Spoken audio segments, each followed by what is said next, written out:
This is the show, everybody. This is the one you came for, all right? So sit back, relax, and enjoy the following core episode, which begins in 3, 2, 1. Because it is my guilt, I claim you, grievous miracle.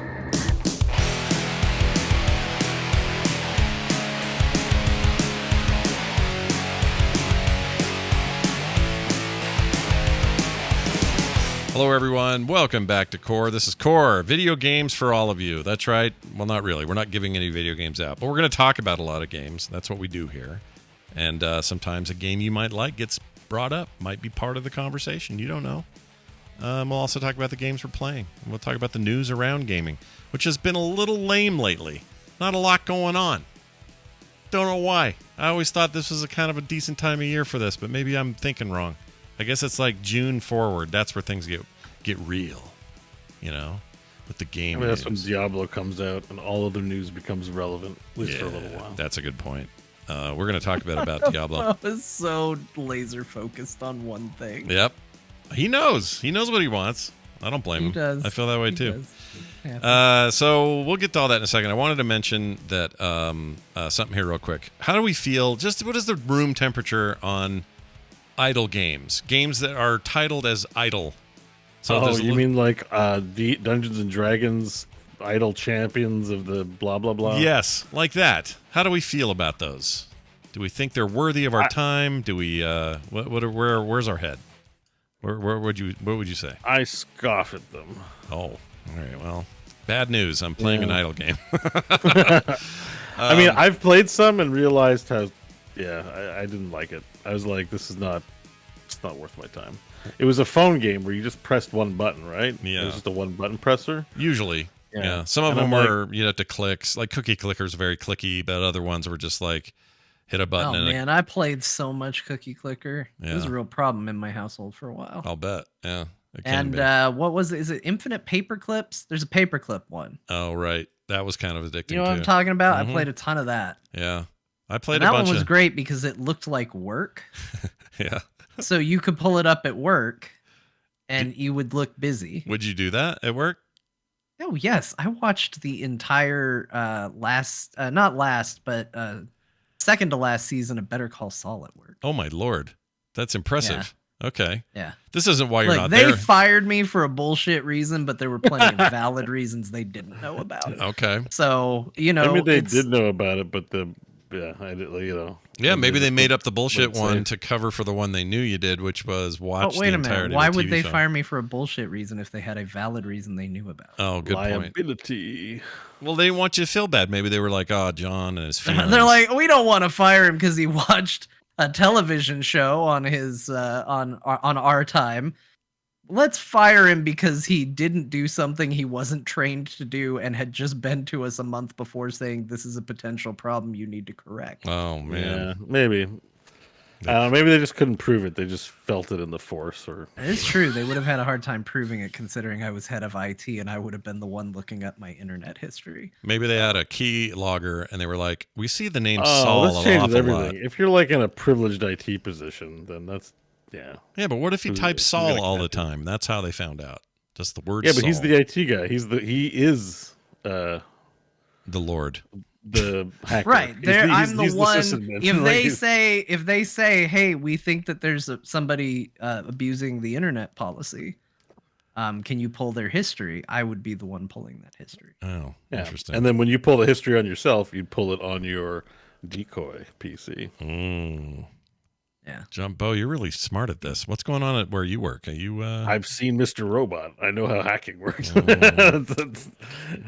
No, I am not an IT person. Well, I mean, but I know computers. Obviously, You know use a stuff. decoy computer. Yeah, you're making Lake Run for hell's sakes. Yeah. Well, I was just curious. The game, by the way, so people at home are like, well, wait, what are you playing? I'm playing a game that just came out today called Factory Town Idle. It's based on the Factory Town game I talked about a few weeks ago. That game is proper Factory Town's like a combination of a city builder and Factorio.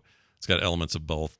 And that was when I was looking at every game that even resembled Factorio or Dyson Sphere. And it's really good, but they made this idle game, which is kind of based on the same world, but it's almost like running a automated spreadsheet.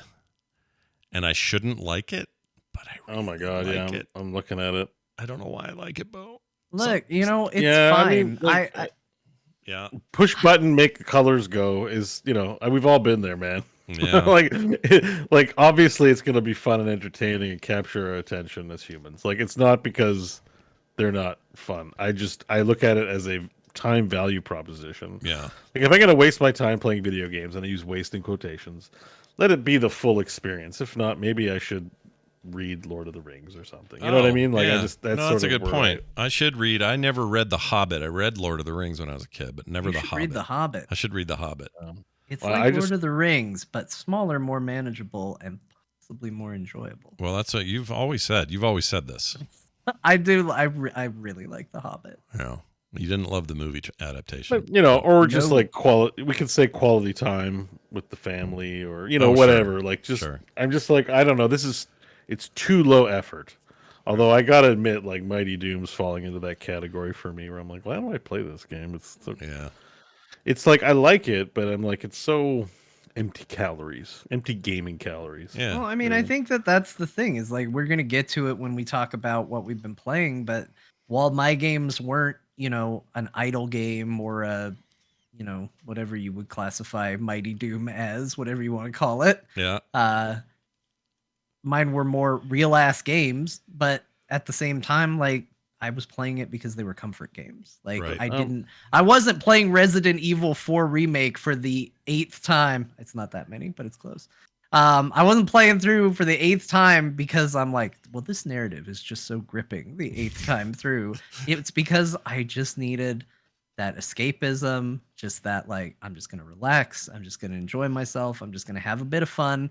And I feel like that's what these types of games fall into is, like Bo said, empty calories to a degree. Well, and I think it's important to have that every now and sometimes. then. I need to speak up a little bit though, because I'm checking out the trailer for Factory Town Idol. Yeah.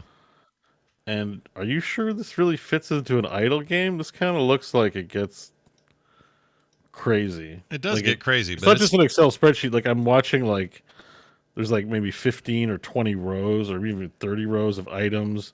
oh yeah. I'm seeing bars fill up constantly. I'm seeing the mouse click, like, kind of all over the place. Like, my definition of an idle is you don't got to do much more than press, if that. Like, There's more to it, yeah.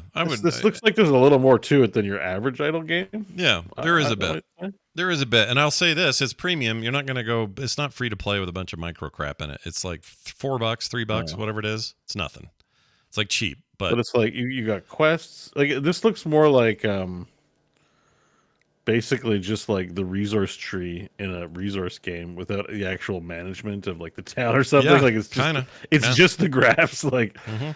I don't know. I think maybe the idle might be a little misleading on this because I'm like, I don't know. Look, it's probably not complex, but you're right about. Okay, so imagine a city builder where I have to worry about zooming in, zooming out, rotating the map. How am I going to put this building down? All that stuff. This is like that, but with all that removed, and all you're left with is like build some houses. That means you have people. They can go to the factories that you've built. Now they're in the factories. They're producing product. I can sell those at these markets, but it's all represented in these not quite boring spreadsheet, but it's like, it's graphical, but it's still basically just data.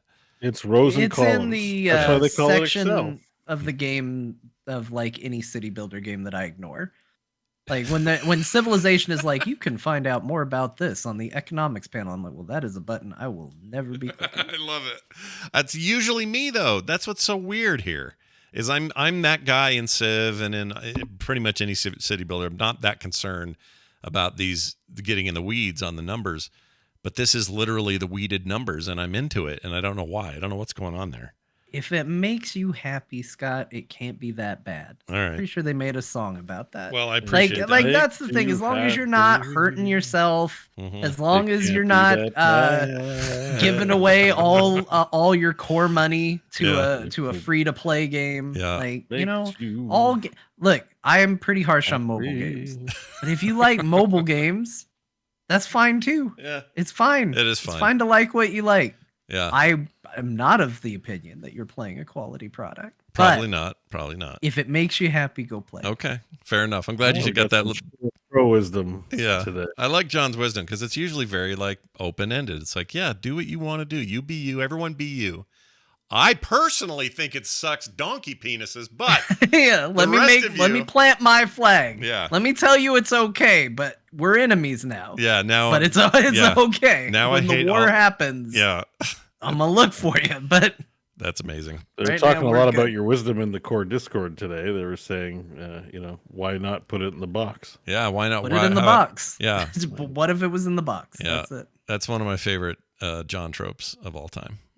It's good stuff. But what if it was? All right, I'm going to get into this now. We got a full topic, although it looks like we're dropping frames again. My ISP's all over the place tonight, so I'm going to do a thing real quick. Hold on. Is your ISP Comcast? It is, and they're being terrible right now. And I don't know why. I don't know what's going on with them. I got you back here. I just, so the thing to do is to make a video saying, you won't believe what Comcast did. Is that the? Oh yeah, that's or the just way. Call it like update on the Comcast situation. I like that Bo's like, I got your back, Scott, and my thought was, I'm gonna hold as still as possible to make Scott think the video's disconnected too. Yeah, you were holding very still. All I could see was your lips barely moving, which threw me. Well, it's our big night. It's our second premiere. Yeah, second year. I don't know why the internet's so poopy. Well. It keeps going up and then staying up for a long time and then going not down, but just like dropping where it shouldn't be. And it's pissing me off, Comcast. Knock it off. All right, looks like it's okay now. I'm going to go ahead and say that that's good. What else was I going to do? Oh, yeah, we're going to do this now. Jesus. Yeah, it's time for the news. Sound. It's nice, isn't it? It's it's like if music could fart, that's what it would sound like. Oh my gosh. I just feel like the teacher wheeled in the television. And they're like, today we're watching a film. Yeah. Like that's the next thing I hear. And now, hi, I'm Troy McClure. Like that's what's coming up. It's like an old, like an old 60s, 70s newsreel kind of sound to it. But it's actually a Genesis thing from some Genesis game. And I would argue the Genesis sound chip was the farting of sound chips. I mean, it was, I have a real fondness for it, but it was bad. I was going to say, but it's good. You're not wrong, but it's good. But it's good. It's bad, but it's great. Like, I really like it. So that's where I got that. All right, let's get to it. Diablo 4, bunch of stuff happened today. They had a developer stream. Oh yeah, big one. Oh shit. Yeah, I know. I didn't even know it was happening, and then by the time I got there, it was like half over. But I saw some of it. I don't think they did a very good job of getting the word out, and also I'm on Twitter less, so maybe that's why. But anyway, the beta led to a whole bunch of changes that they have said they're going to make, and they've detailed a bunch of that, and we'll get to that in a second. But also, we're getting another beta weekend. They want us to come and, in their words, smash or slam the servers. They want to slam. They want to. What's the? Sorry, guys. War Tales came out. Oh, you'll trust me. You'll head over there. No. See, Yeah. I need all this time to play War Tales before Diablo launches. Are you gonna hold off and not play any Diablo? I might not. I might skip. I mean, I'm really liking War Tales that much that I'm like, meh. Yeah. You know. Well, it's like I feel like I've gotten everything out of the beta test. So what are they putting anything new in there? Or I don't know if it was originally in there, but I feel like they talked a lot about the wolf thing. We all were like, oh yeah, we gotta get the wolf. And then this time they're like, well, make sure you beat the world boss at level 20 because that unlocks the level 20 horse trophy thing. Yeah. Like it's a big claw from that dragon creature that you apparently can mount on your horse, like Geralt with a griffin head, like that principle. Yeah. But you have to beat the world boss at level 20, which I beat the world boss multiple times, but I never did it at level 20. So now I'm kind of like, oh shit, now I think I got to go back there. The level cap was 20, right? Yeah. Cap was 20. I think it was 20, wasn't it? 25. 25? Oh, it's 25? I might have done it then. Oh, I might be okay. I might be in the it. clear because I never made it to max level, but I think I was 20 when I beat the I beat it boss. at max level, so I'm okay. Yeah. You're fine. You can skip. You don't need to. Yeah, you don't need to play, Bo. You don't need to. You're good. Oh yeah, so weekends March 17th and 20th. They're doing 2 weekends. Yeah, 2 weekends again. Wait, that's the past. Never mind. Wait, no, I thought it was 2 weekends, isn't it? Or maybe it's just 2 days. Yeah, March happened already. Right. No, I know that, but the May ones are The other M month. The other M month. Where does it say? Is it in this developer update? Yes. Or no, this is. Oh, you're right. This is old. On April I mean, this 20th, isn't old, but they're Cambridge. talking about what they learned from the first thing. I'm trying to find it. Yeah, I put a different article in there. Oh yeah, this is dated April 14th. Yeah, that's old. Hold on. Oh. Yeah, we don't want That's that because one. originally the news story was about what they learned from beta and the changes they were making. Oh, But which then is relevant. Today there Yep, was yep. additional news. Here it is. So, Okay, I found it. May 12th is when this new version of the beta will start. It will focus on the early parts of the campaign again. Act 1. Let's see. Players will be able to max their characters to level 20, but can still play the beta throughout the weekend beyond that if they want to. Due to the open beta being available to anyone who wants to try it, players should expect long queue times. They're calling it the Server Slam, and it will start 12 p.m. Pacific on May 12th and last till 12 p.m. Pacific on May 14th. So you're getting it for basically 2 days. That's what I was thinking. You can still, let's see.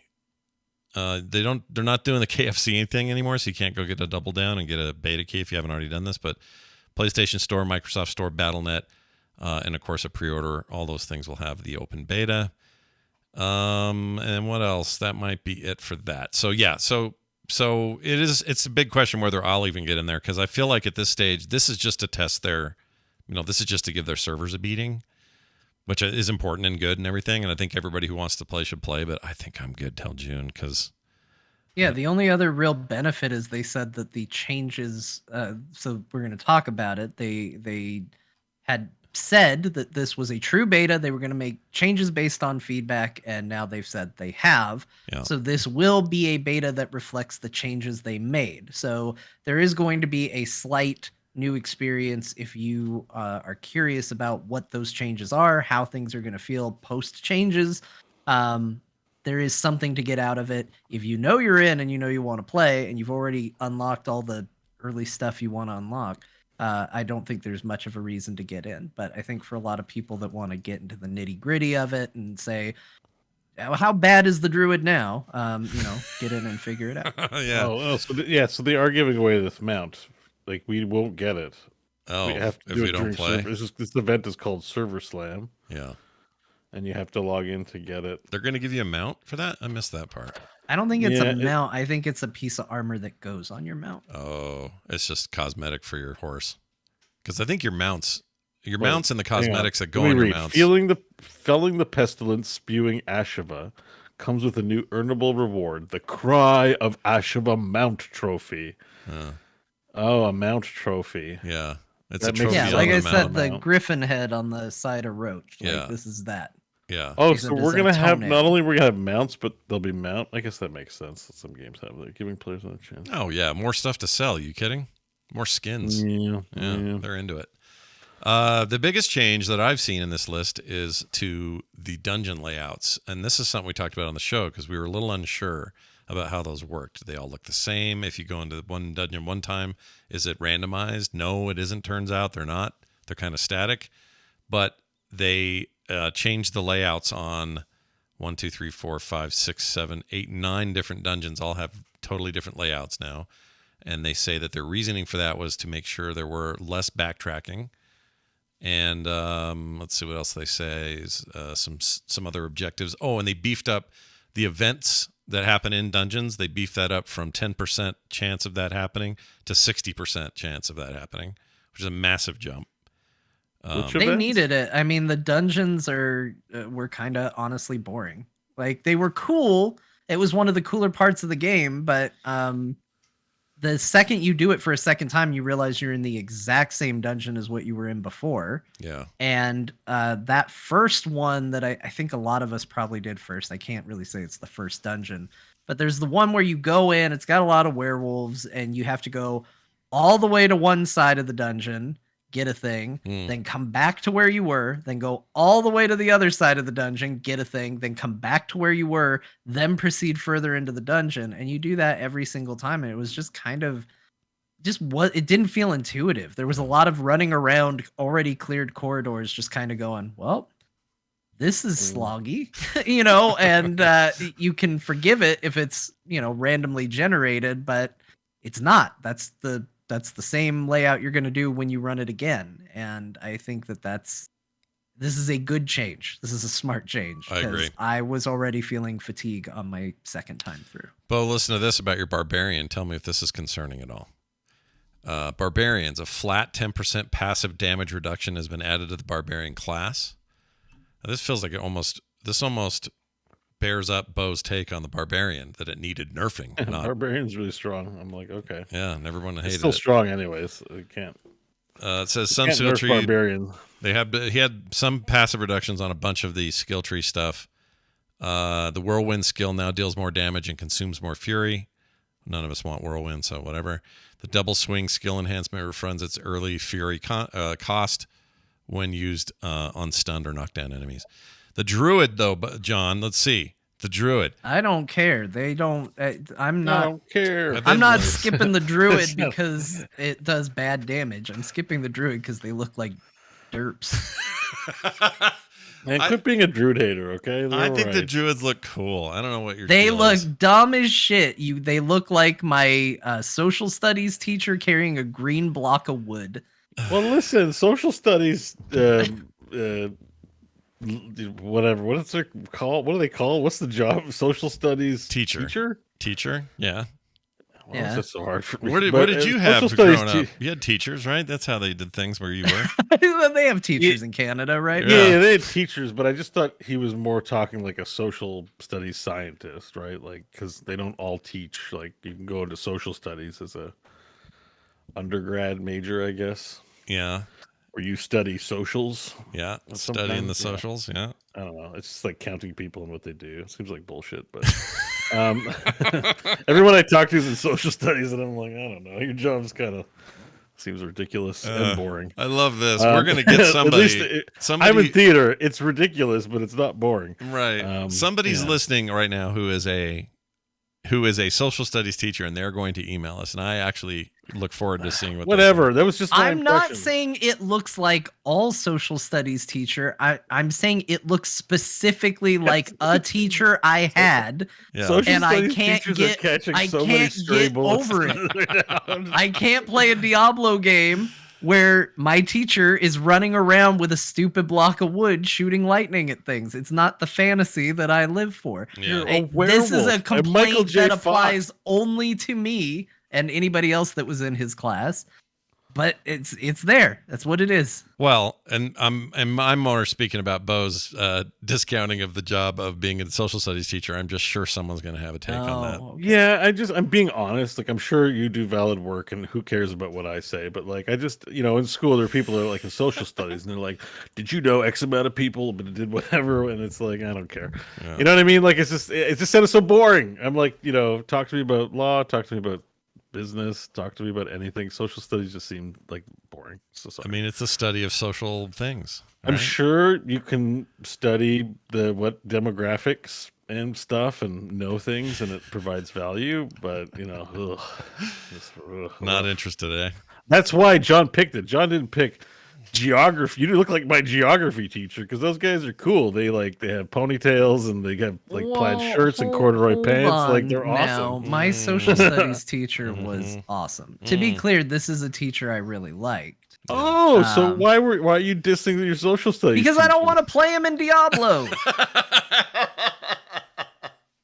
I get it. Why would you want to play your teacher in Diablo? I get it. I don't get it. Why are we insulting your social studies teacher that you love? I'm not. I said he was awesome. He played GoldenEye. He was the easiest teacher in the world to derail. If you didn't want to do anything for the day, you'd just be like, well, but that's a fascinating question about the Huns. But if you love him so much, what do you think and about this pop culture reference, and you would be done for the day. Nothing would happen. Without any context, if your teacher just suddenly happened upon this show at the exact moment you were like, this character sucks, because he's like my social studies teacher, he would take that away, right? So I thought we were like open season on social studies people, but I was mistaken. No, my social studies teacher was amazing. Shout out to Mr. Stidham. Stidham rocked, man. Stidham, that's a cool name. Stidham. Yeah, you can even make a character, call him Stidham, It doesn't change the fact that he appears with a stick and a block of wood. I'm just like, no, I don't want it. It's not great. The block of margarine's no good. To me, it looks like margarine, but yeah, no. That's. I hate But it. I'm not going to And then throw I out the whole replaced class it because with one a item doll. looks like shit. Yeah. Like a little weird doll is what replaced it. This didn't seem cool to me. Like it's fine. It's cool to people. I don't like the necromancer, and everybody wants to make out with it. So my tastes are different from other people. I do want to make out with it. You're not wrong. See? Yeah, I do. I totally do. Speaking of which, summoned minions will die more often, requiring players to utilize corpses more often. Many bonuses in the Book of the Dead had their stats increased. Ooh, I got a buff. How about this one? The damage dealt by corpse explosion has been reduced. Take that. The brightness. You That was will your kiss issue, it, though. Scott, Your but issue- its damage is reduced. Your issue was that it looked too apparent, like a corpse. Like it's like here's a very like it's like like Walmart made a corpse, so you could easily identify it in the shopping aisle. Yes. It's like, it's just like, That's there's totally corpse. That's totally You're it. like- And they're not doing that. They're the thing that they're dropping down the visibility on are skeletal warriors and mages. They're making them less bright. So That's true. were The very skeletons bright. had a glow in the dark. Like there's something wrong with their webcam too, for sure. a little throwback to the pre-show. We were struggling with Yeah. webcams. The most exciting pre-show you've ever heard. Sub It to was, our Patreon. It was amazing. Yeah. Now, Why wouldn't it's you? So good. Why wouldn't you sub today? Anyway, there's that. John, I got a follow-up email about a lot of this, and it's for you. This is pretty great. Hold back my giddiness. This is a D2, D4 email follow-up, and it goes like this. This is from Victor in Sweden. I don't know if that was offensive or not. D2R, meaning Diablo 2 remastered, resurrected, sorry. Resurrected. Yep. Looks better than D4. The color pattern in D4 looks like if you put black pantyhose over your monitor. The snow is gray. The trees are greenish gray. The blood is reddish gray, etc. Still looking forward to playing it, though, Victor. Yeah. I'll move to Sweden. I think Sweden's got it going on. They Well, seem to have figured it out. Other than the world's leading suicide rate, I agree with you. It's a fine place to be. But here's what I was going to say about this. I still think we are victims of Act 1. The word leadings. They are. They're the leading. They have the highest suicide They rate have in the the world. highest, but they're like leading feels like they're trying. Oh, like they're trying to do it? Yeah. Yeah, you don't want that. The leading brand of suicide is made Yeah. in Sweden. That's a really fair point. I shouldn't have thought of it that way. But It's anyway, okay. It's funny. It just hit my brain. I was like, but here's the thing. Like Act 1, we are victims of Act 1. Act 1 in that game is washed out and meant to be. It's dirty, gross snow. It's a dark, awful place. It's not representative of other parts of the game later on. Now, See, I say that actually not think knowing. Act 1 is going to be served by it because it is a washed out snowy landscape. I got into it and went, oh, this isn't nearly as bad as I thought it was. Yeah. Once it's supposed to be a more vibrant looking thing, like I don't know, they're probably going to go to a stupid desert. But once you're supposed to have maybe more color to it, I don't know if it will serve it as well. But we'll see. I don't know. All I know is Not that fair. I John see has snow screenshots bias. of Diablo 4 and I go, okay. Yeah. John And I has see snow screenshots bias, of Diablo guys. 2 Resurrected and I go, I'm going to install that game because that game looks good. Yeah. John does you have do snow have bias. you have self-admitted snow bias though because of I your do. lack of I do. snow. If you put a snowy thing in a game, I'm more likely to play it. There is no snow, I don't think, in Diablo 2, right? There is in No. the intro cinematic. I My don't think snowy you'd play in world it, though. is exotic to you, and your desert world is exotic to me. Yeah. It's not even that exotic. I grew up where it snows. Oh, you did? Where were you? Yeah. It's Flagstaff. Flagstaff. Yeah, they had Yeah. snow there. That's right. You ain't seen nothing like a Canadian winter, my boy. Well, that's true, but I mean, I've seen snow. It's Yeah. not- I'm not gonna see it and be like, "What is ice crystals from sky?" Like I've had to shovel driveways, man. It's a good impression of. What are these ice crystals in sky? There was a human who probably said that once. Like, oh my. Oh, that's funny. I just have a feeling that we're going to get different biomes and they're going to be nice. I don't know that for Well, sure because I haven't seen them, but I'll bet we do. What I'm taking from this is that I need to buy pantyhose for my sweet 166 megahertz. Yeah, monitor. ruin every Hell yeah. video game. Yeah, ruin them all. Or wear that over your webcam, your hot new webcam. Maybe you'll get a cool filter out of I mean, I can just put it over my head, I suppose, and everything would be Diablo. it. Yeah. Yeah, then you could Uh, be like the Twitch bandit and you could have like a theme. What's a Twitch bandit? Right, and if they no, that would be like my persona. Like His I would persona, change. like I would no Dr. longer be Bo Mustache. Schwartz. Oh, I'd be Pantyhose Head. you need a different name than that. I think some better name would be good. Pantyhose head like ain't gonna what? work. I don't know. Call him Hoser. Hoser, the hoser. You're the hoser. Yeah. Yeah. Bo, hoser, because it's a Canadian thing, right? They all say hoser. And because you got pantyhose on your head. yeah. I have never heard a Canadian say hoser. By the way, maybe that. No, I think it's an that's like a American 1950s talking thing. about Canadian thing. Yeah, we've But, only you know, heard. I've only heard Bob and Doug McKenzie say it. So to be fair, Right, I don't know yeah. who else does. Probably What's nobody. what's older than Boomer? I don't know what greatest generation. What were they called? Is it a Kahboomer? Kaboomer. That's it. I mean, kind of. They were in World War II. They blew up a lot of stuff. Right. They had all the nukes and shit. Yeah, they were Kaboomers.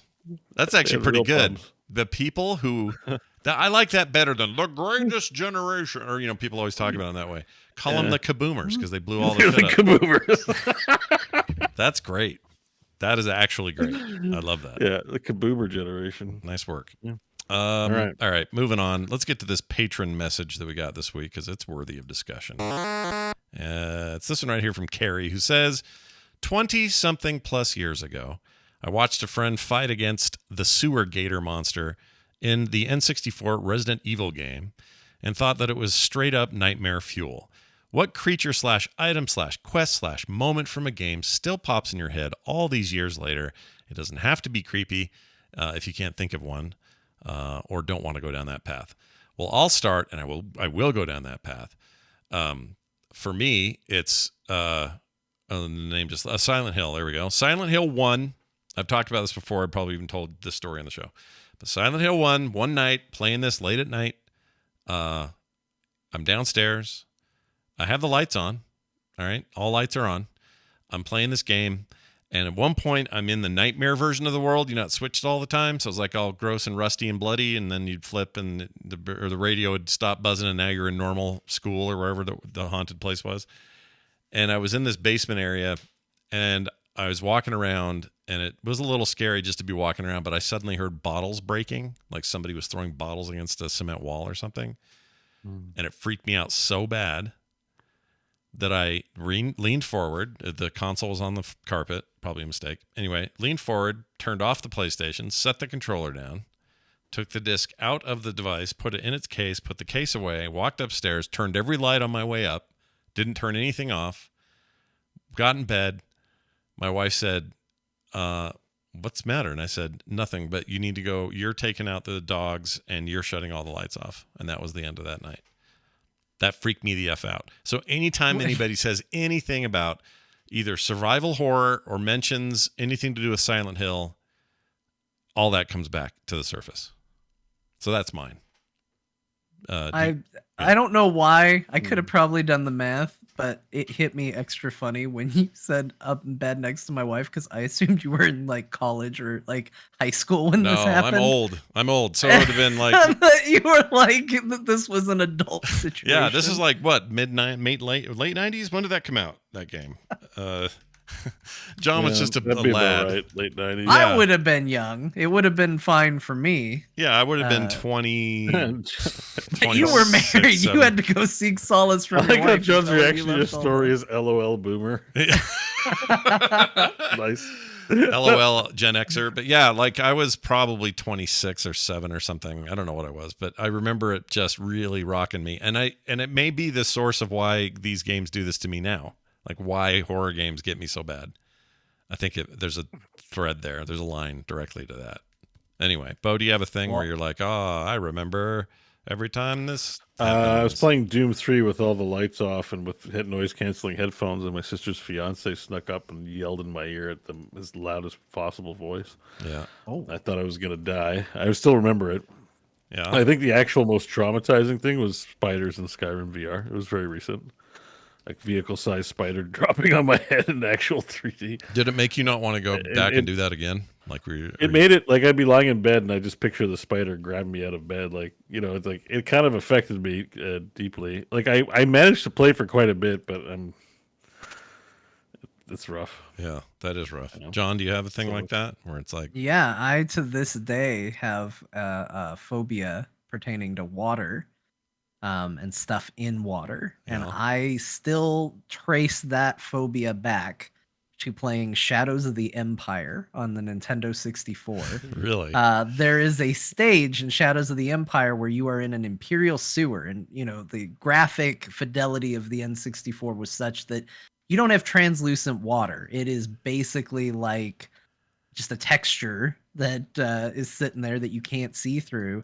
And in the sewer water, they had Dianogas, that's that thing in A New Hope that grabs Luke's leg and pulls him under. They got the little eyeball thing. Oh, okay. Yeah. So those were in it, and there was something about running around the platforms next to this nasty looking sewer water, and all of a sudden these tendrils just coming up and whipping out of the water at me. That creeped me out. And then the final boss of that stage, you have to jump in the water, and when you jump, like I said, you can't see down. You can't tell that it's like a really deep pool of water. You have no idea what the depth is. And when you break the surface, it's just super deep. And it's a sarlacc down there. It's just you look down into a maw of teeth and tentacles coming up at you. Ugh. And that scared the shit out of me. Like, as bad as it looks, like I went back and watched it again. And when you go back and watch those things, it doesn't seem as bad. But like when I played that as a kid, I became terrified of like what's in the water. Like that really creeped me out in a bad way. Wow. That's pretty hardcore. Yeah. And it's Star Wars stuff, something you still love. Yeah. You're into it. It's my safe place, and it's unsafe. And not safe at all. Why is there a Sarlacc pit? I thought those were exclusive to certain parts of Tatooine or something. I don't know if it was supposed to be a Sarlacc or if it was supposed to be like a big Dianoga, but it was not good. I did not like it, and you're just looking down into this maw of teeth and tentacles, and you just sort of had to use the jetpack and blast your way. You couldn't swim, so you're just sinking like a stone towards it. And wow. That's hardcore. that was pretty rough. I also had a few real bad dreams about stuff being in water, but I feel like this is what got that ball rolling. Okay. If you were on a raft out in the middle of nowhere and you just had to sit on it, is that like a bad nightmare for you? Like a bad situation? I would be very uncomfortable. Yeah. I Deep, wouldn't like deep dark water all around you, no way out. Yeah. That's... I like if I'm on a boat and I feel secure, that's fine. If I'm like, boy, I sure hope somebody comes picks me up, or this raft might sink or something, like that's bad. Yeah. That's... Like if I don't have to get in the water, I'm okay. Right. But a lot of discomfort about Echo the Dolphin was another one that did this to me. Wow, really? Do you remember Echo the Dolphin? Like it had a breath meter, so you're constantly tense while you're swimming around in the water. Which that ties into Sonic the Hedgehog and that nightmare fuel music.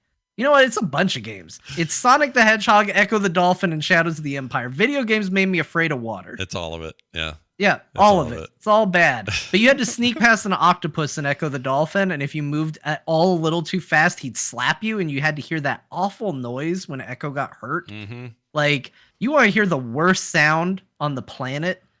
Find the Echo the Dolphin getting hit sound. It is atrocious. Yeah, not good. All right, then there you go. Those are all the things that have freaked us out. That was such a weird answer. I love it. Good one, but like I didn't know you had all that air. I didn't know you had all this water stuff. That's what I have with heights, and I have that with because water doesn't bother me. Although I mean, nobody wants to be stranded out in the middle of nowhere, but right. Like every once in a while, it's almost like a half fear. When I was on that cruise last year, there were moments where my brain would realize, it would make this realization: we're so far away from anything that if something catastrophic happened, we're just done. Even though we probably weren't, we live in a modern age where helicopters and shit would fly over there and save people. But it had this moment of like, it's like the Titanic. It goes down and we're done. And then it leaves me just as quick as it came. I don't really freak out about it. Same thing with planes. When like I'm overseas, at the time I went to Japan, you're in the Pacific and the screen in front of you can bring up the, where your plane is where the ocean is. And when it's just there and it's nothing but just thousands of miles of blue all around it, you go, oh, I'm screwed. Yeah, there's problems. I can't do anything about where I'm at right now. I hate that The feeling. game I'm really scared to play is Subnautica. Is apparently very good in VR. Yeah, I've Yeah, heard. chat's saying that right now. And Chat's saying they need to swap I- seats where Scott plays or I play Subnautica and Scott watches. Oh, I'd do that. But it's playable in VR, and I've looked at some of the monsters in that, and it just looks. I would hate. There's no way. That is so scary. Yeah, I don't know if I could do it. Water spiders, Bo. They have water spiders, big ones. They have- Spiders? Do they have think- spiders? I They don't think even look so. like spiders. They just look like crazy Cthulhu creatures. Sure, they're probably spidery and have tentacles, but Yeah. I didn't see a spider. Hmm. But hey, I found some Echo the Dolphin sound effects for you. You Oh, did? did you? Put them in our thing. I want to hear them. Yeah, it's in the There. Discord there. Okay, let's see what we got. Does this? Okay, let's see if this does anything. For I don't know. It's not. They're unsorted. It's just a 3-minute video, but All right, I'll just do some playing here. See what we got. It's not playing for some I reason. mean, gear up. None of the sounds are great. Yeah, there's some more. Okay. Let me skip around because these are. Okay, here we go. Come on, YouTube. What are you doing? It's farting around this YouTube. Okay, here we go. This particular video is not being very helpful. It's not my internet because there's right like now we're little great. gaps between each sound. Yeah, there are weird gaps. Neverine says there are spiders. Oh yeah, forget that game then. You're not gonna do it if there's water spiders, are you? VR? Are you kidding me? It's a whole other ball game. It seems dangerous. If you hate it, yeah, I wouldn't put It's yourself like through that. it's scary to a point of traumatizing, and it's just like VR. Like you really feel a sense of place and presence, and unfortunately, if you have a fear, Yeah. then Sorry, yeah. these are still playing. Continue. Sorry, well, it's okay. It's the soundtrack to my speech. Yeah. Oh, excuse me. Sorry. What the frick? Someone's screaming outside. Which one is the one of Echo screaming that traumatized you? I don't know. I Hold can't- on. I'm finding it. I'll tell you what. I'll give you a timestamp. Give me a in timestamp. second. Yeah, because I will gladly play that for the world. Anyways, no, yes, I didn't realize there was Subnautica and spiders. The big giant leviathans looked like horrifying enough that I was like, I don't know. Yeah. But I was thinking about it, but now that you told me there's water spiders, forget it. There are the ones I saw. I've played that game, but kind of early. I didn't get much end game in that game. And it's weird. That game doesn't scare me at all, which it should, but it doesn't. But there were spiders, long-legged looking underwater spidery units. Yeah, no, forget it. I do not want them moving around at me in video game space, so forget Okay, I found it. All you right. can go to 1:04, or you can click the link. I just reposted it, and that should put you right at it. Here we go. I'll go to 1:04. Hold on. That get you? That thing right there? I don't like it. Well, because you have to keep in mind, like, it's very quiet. Yeah. You're trying to be stealthy. You're Yeah. sneaking. Yeah. And then you hear that abomination blasted into your ear as this little tentacle whaps you. Did that give you just now? Like, it was a different time, okay? People got scared from No, I Genesis get it. games. I get We've it. evolved. We have evolved, and there's nothing wrong with that. But did you feel a little twinge of like I don't know, PTSD or anything when you heard that just now? Was it Yeah, like- I don't like it. It makes me deeply uncomfortable to hear. let me play. Hey, play a little bit. Let's do it one more time. Oh no. Yeah. Oh, it's coming up. Oh, sorry, I'm hungry. That right there. Wow. Yeah. Wow. It's like a nice innocent dolphin being murdered. Like, there's also context to what you're hearing. Yeah. No, that's true. I thought Echo the Dolphin's badass though. That's a great game. Except it's I scary. like it, but it's scary. And me as a dumb kid, or Yeah. I should say we, because this was a collective decision. We read the back of the box and it said over 100 stages.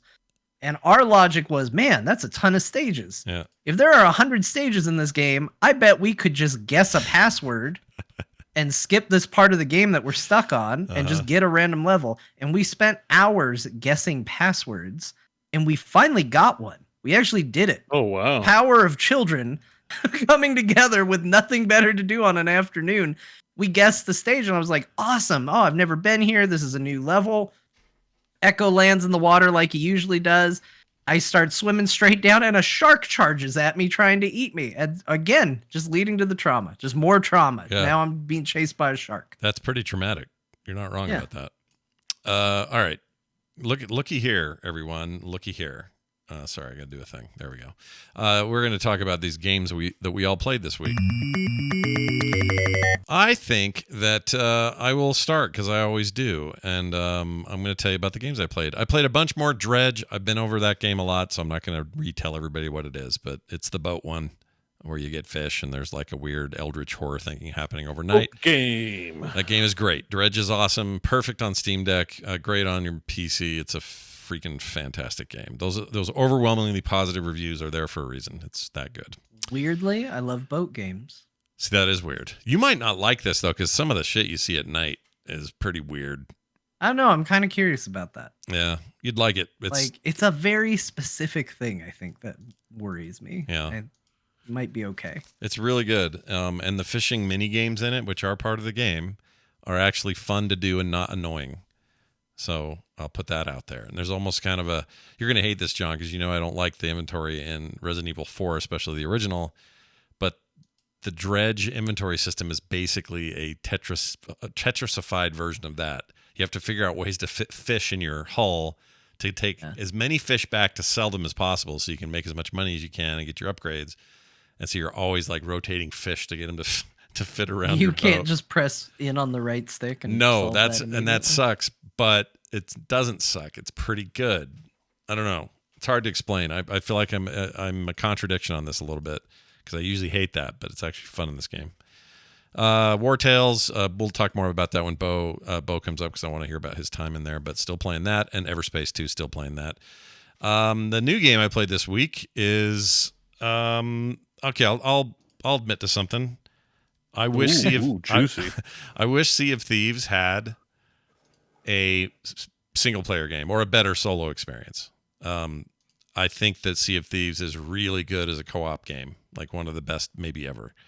But I think Sea of Thieves is missing something I want, which is I want to go out on my own and do stuff. And you can do it, but it's not quite the same. Even the smallest boat is really best run by two people.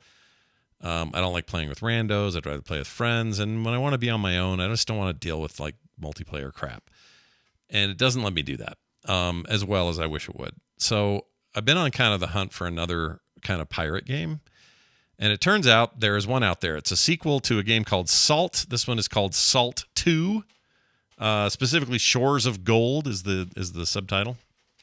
Ooh. And it is what I'm describing. It's a single player, big, vast open world, procedurally generated ocean full of, new islands all the time and that sort of thing. And you running around as a lone pirate trying to make your way through it, killing other pirates, taking their booty.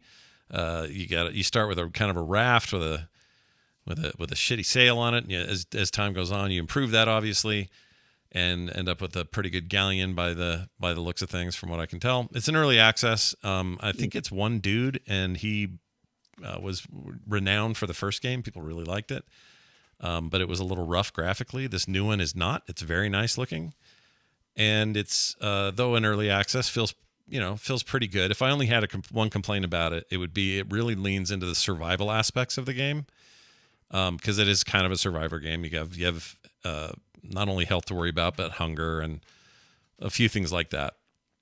And the navigation, I just want the map to marker. I want a marker on my map so I can just go to the place I'm supposed to go. Instead, it makes me use what's that thing called? The compass. No. Sextant. Sextant. There it is. The sextant and the compass. You're supposed to use those in combination to figure out where the F you are and where you need to go. And I'm terrible at that stuff. You should see me drive at night. It's not good for me. I'm bad at it. I've tried to give you directions in a single room on where something is in a single room in a Resident Evil game. Yeah, I'm bad at it. I understand. I'm bad at it. I don't even know why I'm bad at it. It's just not a thing with me. It just never clicks. For directional stuff's just bad for me. So I struggle with it. And this game leans into that. Now later on, there's a bunch of upgrades and hardware I can build, craft, find, steal, whatever, that will improve how I do that stuff and how I get around these islands, particularly the boat stuff. But it's got this kind of, Sea of Thieves single player vibe that I was looking for. And I like it so far quite a bit. There's caves to explore, sort of stealth sneak up on dudes and take their shit, which is great. The ocean looks great. It feels like a big, wide, open ocean. Is it, perfect yet? No, but it's definitely still early access. But you've just got like tons of loot and, upgrades and food. Does it have any multiplayer in it, or is it fully single player? Pure single player right now. I don't know what his plan. He may have a roadmap that includes multiplayer. I don't know. But what I want, I would love it if it was multiplayer, because then I would be like, well, bonus, I can play this with friends too. But I really want a game where if I want to, I can be alone, and if I want a group, I can. And see if these are just hard to do that in. That bear's that easy to kill. I always avoided the bear. Anyway, sorry. Scott's getting tips from his gameplay. He's like, wait a minute. Wait a second. Bear? You can kill the bear? I was sure the bear was going to kill me. Anyway, it's good, and just has that vibe, has that open water vibe. Everything looks nice. It's a nice stylistic approach to the world. Salt 2 Shores of Gold, definitely worth checking out. It's also on sale. I think I got it for like $14. So there's that. Cool. And then I played. I'm so excited about this game. I played Shard Punk Vermin Fall. I don't love the name. I knew that guy in high school. He was a punk. Yeah, he was a real shard punk, that guy. This game, Shard Punk, let me skip to where there's some gameplay. It looked interesting. I saw it. It's XCOM meets, I don't know what else it meets. It's XCOM, but pixelated. Like, it's a very stylistic pixelated game that's meant to look, like a pixel game, but it's tactical RPG. Basically. Yeah, but it is very tactical and hard. They're not letting you be soft here. It feels like it's kind of Iron Man mode by default. Although I do think you can revive your characters, or have it be full Iron Man. But anyway, you're in this weird dystopic cyberpunky sort of time, and it's, take cover, you got half cover, you got Overwatch, you got, the stuff you think of when you think of XCOM, it's all here. People, your different abilities for each character, revive mechanics, health stuff, all that. And it is rad. This game is real good and gave me the vibes I wanted out of it, which were very much XCOM vibes. It was recommended by a listener. Did I write his name down? Crap. Somebody in our Discord said, Scott, you got to play this. Sounds like something you'd love. And he was right. I really like it a lot. And it was also on sale for like $12. And totally worth it. I'm going to keep playing this game and having a good time with it. It's hard, though. It's you versus the rat men? There's some rat men, but it's not that many rat men. The early stages, there are definitely rat men, and the name Vermin, what is it? Vermin Fall? Yeah. That probably is. It kind of sounded a bit like Vermintide. That's what made me click it. Vermin Fall? Are they ripping off Vermintide? And it's like, there's a lot of rats in the trailer. But that's all I can see. There's a bunch of rats. There's a bunch of vermin. They're definitely in there, but you fight people too. And the weapons are really cool. It has a venting system instead of reload for the weapons. Some of them, I think some weapons have bullets or projectiles, but what does that remind me of? Where you vent a gun? Like Mass Effect. You vent it instead of reload it. Even though it's kind of almost the same. But in this case, you can overheat, and that's a problem. It can explode and kill you or hurt someone near you or whatever. There's a stress mechanic, which I kind of balked at first. I was like, oh, I don't know. I hate that in Darkest Dungeon. It's not my favorite thing. Even though that's the whole point of Darkest Dungeon. It's my least favorite mechanic in Darkest Dungeon. Because I just don't like it. It stressed me out too much. Let's put it that way. Doesn't do that here. It's not bothering me here. Maybe it's because it's a little less heavy-handed. I don't know.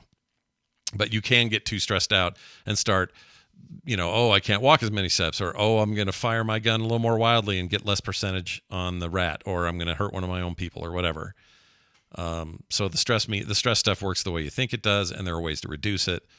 There are other things that increase it, and it's got a lot of RPG elements. It's just a rad game, and I love it. Really into it.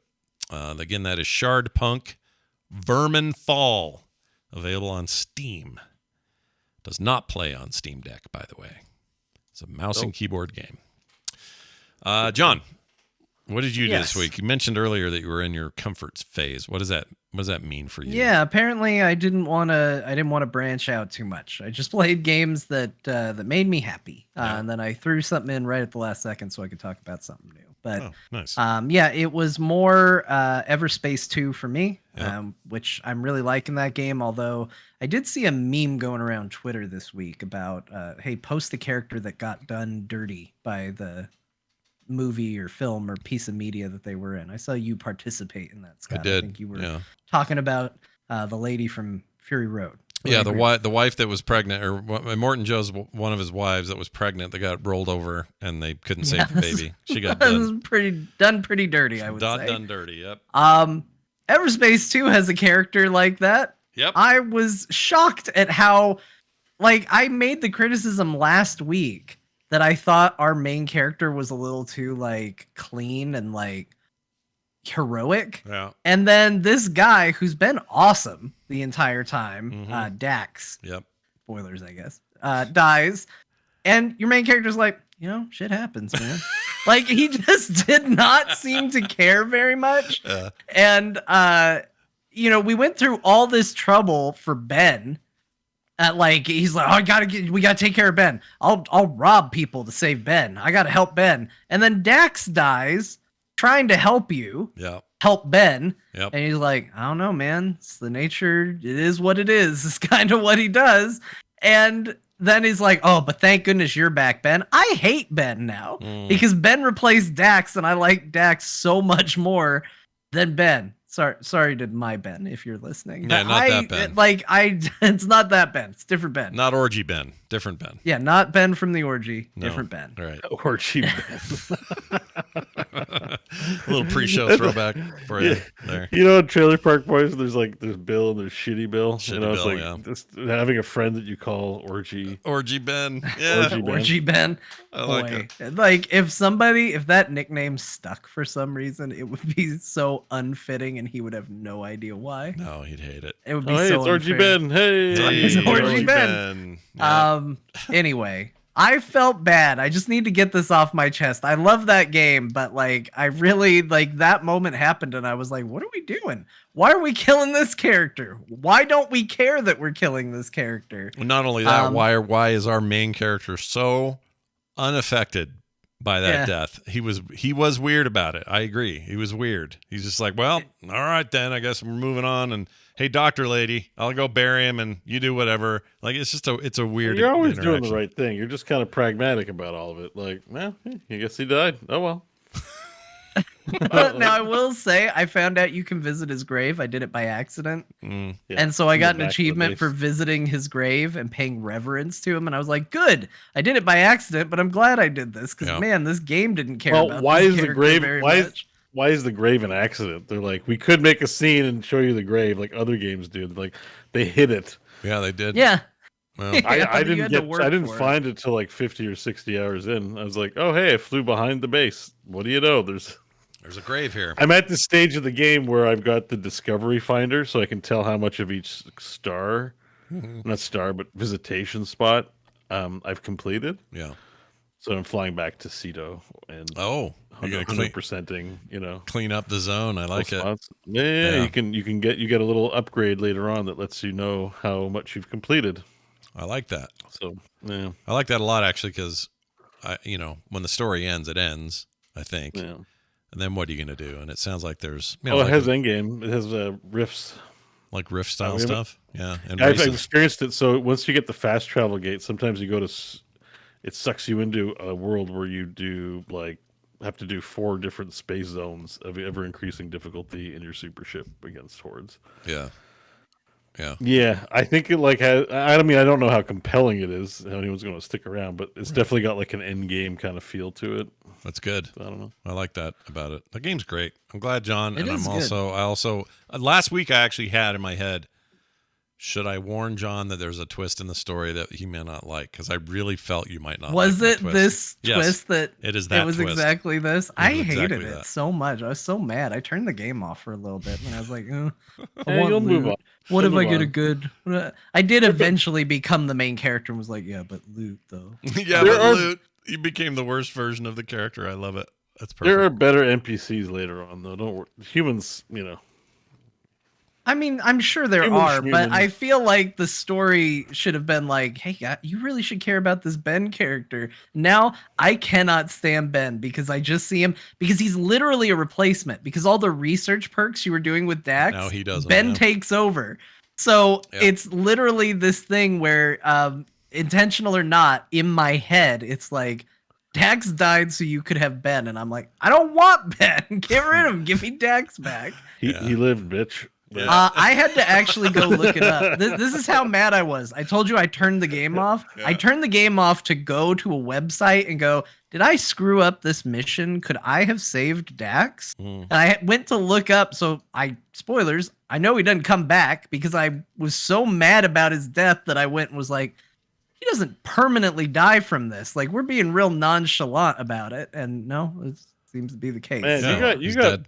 this early NPC really affected you. Like that's, I liked him. He was cool. He didn't need to help us. He seemed to have an interesting backstory. Like, he was very likable. He was actually pragmatic. He was like, hey, maybe don't go steal a bunch of medical equipment and get a bunch of attention on us. But you're like, no, I got to do what's right for Ben. For Ugh. Ben, this Ben guy. Yeah, yeah, we're gonna rob the company for Ben of all people. And then, so we did it. But Yep.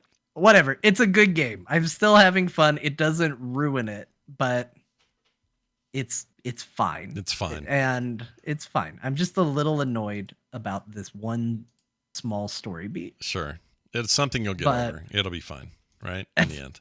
It's fine. And there are people already like, hey, spoilers. It's not that big of a spoiler. Mm. It's like the game doesn't care, so why should you? it's the same argument for even feeling anything about Dax to begin with, because there's a lot of game in this. I find Yeah. like I've played pretty 50 hours. early. I didn't finish the campaign. I still don't, but there's more. There's other characters to worry about. Yeah. Don't I forget about care Dax.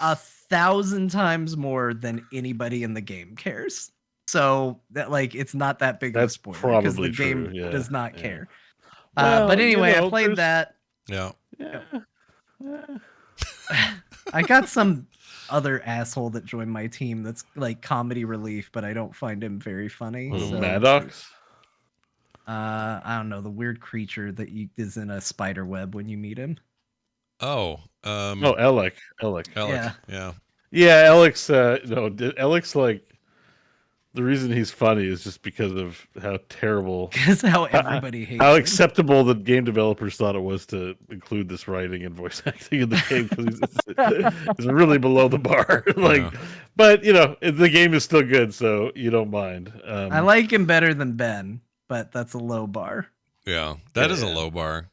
Because you because hate Ben. Alec will show up and help you in combat. Yeah, He's like, yeah. Once I got his perk, I was like, oh, I just need to give him alcohol, and then he'll start showing up for me. And there he is. You know what's So- funny about Ben though is it's not his fault. Like, this hatred you have for him is other people. There we go. There we go. Yeah. Stick up for Ben. I mean, Perfect. he was just like in the back of the thing. He was comatose. You needed to get him all the supplies Dax or is whatever. a thief. The Yeah, big thing they were working on. Yeah. You'll find out. He's just a dirty ass criminal. Oh, Ben, see, there's stuff to see still. Yeah. Dahlia, My streaming name nice is people. Craftless Rogue. In what universe do you think I have a problem with somebody because they're a thief? This is true. You live the rogue life, the rogue life. Telling, I once stole silverware right. from a restaurant just to prove a point to my wife. Oh my gosh, Like, that's it's great. You stroll a what? A napkin? Silverware. Oh, Silverware. Yeah. Oh, I did this in high school. I stole some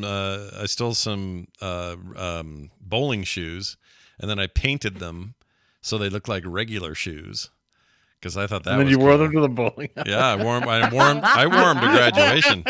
I wore them to my graduation. We stole a bowling ball, put it in somebody's locker, and all Oh, sorts that of sounds Poor stuff. awesome. bowling alley. You really had it out for them. Why Yeah. did you think that was the constant Their acceptable? security sucked, I guess. I don't know. We were weird. Me and my friends were kind of weird. There's too many stories I can tell. Them all, You didn't do any bad shit when you were a teenager, John? No, I did. Although my wife is one of the most straight-laced people I know, and the other day she just out of nowhere she's like, "Yeah, we used to super glue nickels to the floor at malls so you can watch people try and pick them up." I was like, "What?" No, we used to. There was. I don't even want to admit to some of this, but we used to like unscrew. You know those halogen lights in school? We used to like get up Yeah. and unscrew them, Oh yeah, and then during class we'd find the quietest, echoiest rooms and just smash them as loud as we can, yeah, and then run away so as not to get caught. yeah. Like why? Like some like janitors, like these asshole kids smashing the halogen lights for like the 100th time.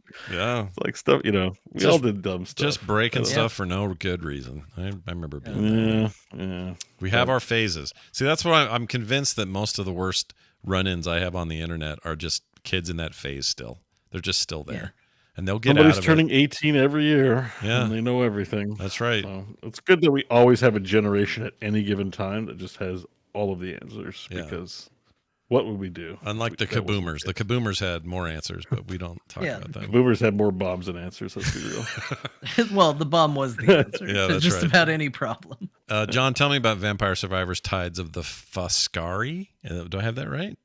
I don't know. They don't talk in that Oh, game. what kind of They noodles didn't- is they that? didn't- Yeah. They didn't read it to me, but yeah, I got the new Vampire Survivors DLC. Yeah. How is that? And it's called Tides of the Foscari or something like that. Sure. It's really cool. It's just like their last DLC. They're kind of changing the way they do maps. So all the maps in kind of the vanilla Vampire Survivors experience was like, well, here's a big area that it's not infinitely scrolling, but it's big enough to where it kind of seems like it is. And it's just like, oh, here's a generic forest, here's a library, here's this. This is different, where it's like an actual map. There are places you can go, there are unique structures. When you start in this new map, if you go in one direction, you get to a hedge maze. If you go into another direction, you get to a mushroom forest. Like there are places on the map you can actually go that have events based on what's there, all while the infinite spawning enemies are still coming at you and all the other Vampire Survivor gameplay is happening. The theming of this expansion seems to be more your traditional fantasy. The first character that I unlocked is like very like almost like gauntlet style, just like a mage. It's a mage all in blue. And their theming is that they are a mage. Wild. And then I got a warrior with a really big sword, and the theming is it's a warrior with a big sword. So they seem to be leaning more into your very traditional fantasy tropes with like the theming of the characters. And they're going a little more whimsical with the things you're fighting in this. There's literally a like weird cat-like creature that seems to be made out of cookies. Like there's some weird stuff. It's not all Castlevania in this. Like, and before it was all Eastern influenced, visuals and stuff like that. So they're kind of leaning into all of that. For $2, I think I got it on sale. Like it remains an awesome deal. You got it on sale? I think they put it on sale initially. Yeah, I think it was like 20% off of $2. So, do the math, but it's not like it was a screaming deal. But it's awesome. Like it's more Vampire Survivors. Like it is what it is. For all the good, for all the bad. It's not changing the game in any dramatic fashion. Like they are doing some cool things with builds where, if there was an item that you really, really liked because so the duplicator was one that was really popular regardless of your build because it just doubles all your projectiles. They've now put in a new item that has different synergies that does effectively a very similar thing to the duplicator. It scales better, but also limits the amount of total XP you can get. So they're just giving your builds like more variables, more variety. The way things drop with certain builds are going to be different. So it's still that gameplay, just more fun ways to mess around and screw around with it and more stuff to unlock. That seems all right. All right. Bo, War Tales. Every time I look on Steam, Bo's in War Tales. So that must mean War Tales is living up to all the hype that we had. Yeah, War Tales is a lot of fun. I'm enjoying it. Yeah. We talked about it, I guess. Any big character losses or anything? Anything like a whole team wipe or anything? Or? Yeah, I've lost mostly pets. The only actual human I've lost is Stanley. Rest in peace. Oh, John. He died. I feel like he wasn't properly protected. I don't think. What happened was what a treasure you had was. Stanley it was a tough match with pretty high level for what I was normally fighting, and I overextended him. into the melee. And then Sounds like Stanley, honestly. Yeah. yes, and the fight kind of got out of control, and we were on a razor's edge, which is often the case. And then Bok Bok, who is a boar. I didn't have the ability to control the animals yet, so they AI'd on their own, and Bok Bok pathed and boxed you in, so that I you died couldn't because escape. of Bok Bok. Oh man. Yeah, Bok Bok died in that battle too.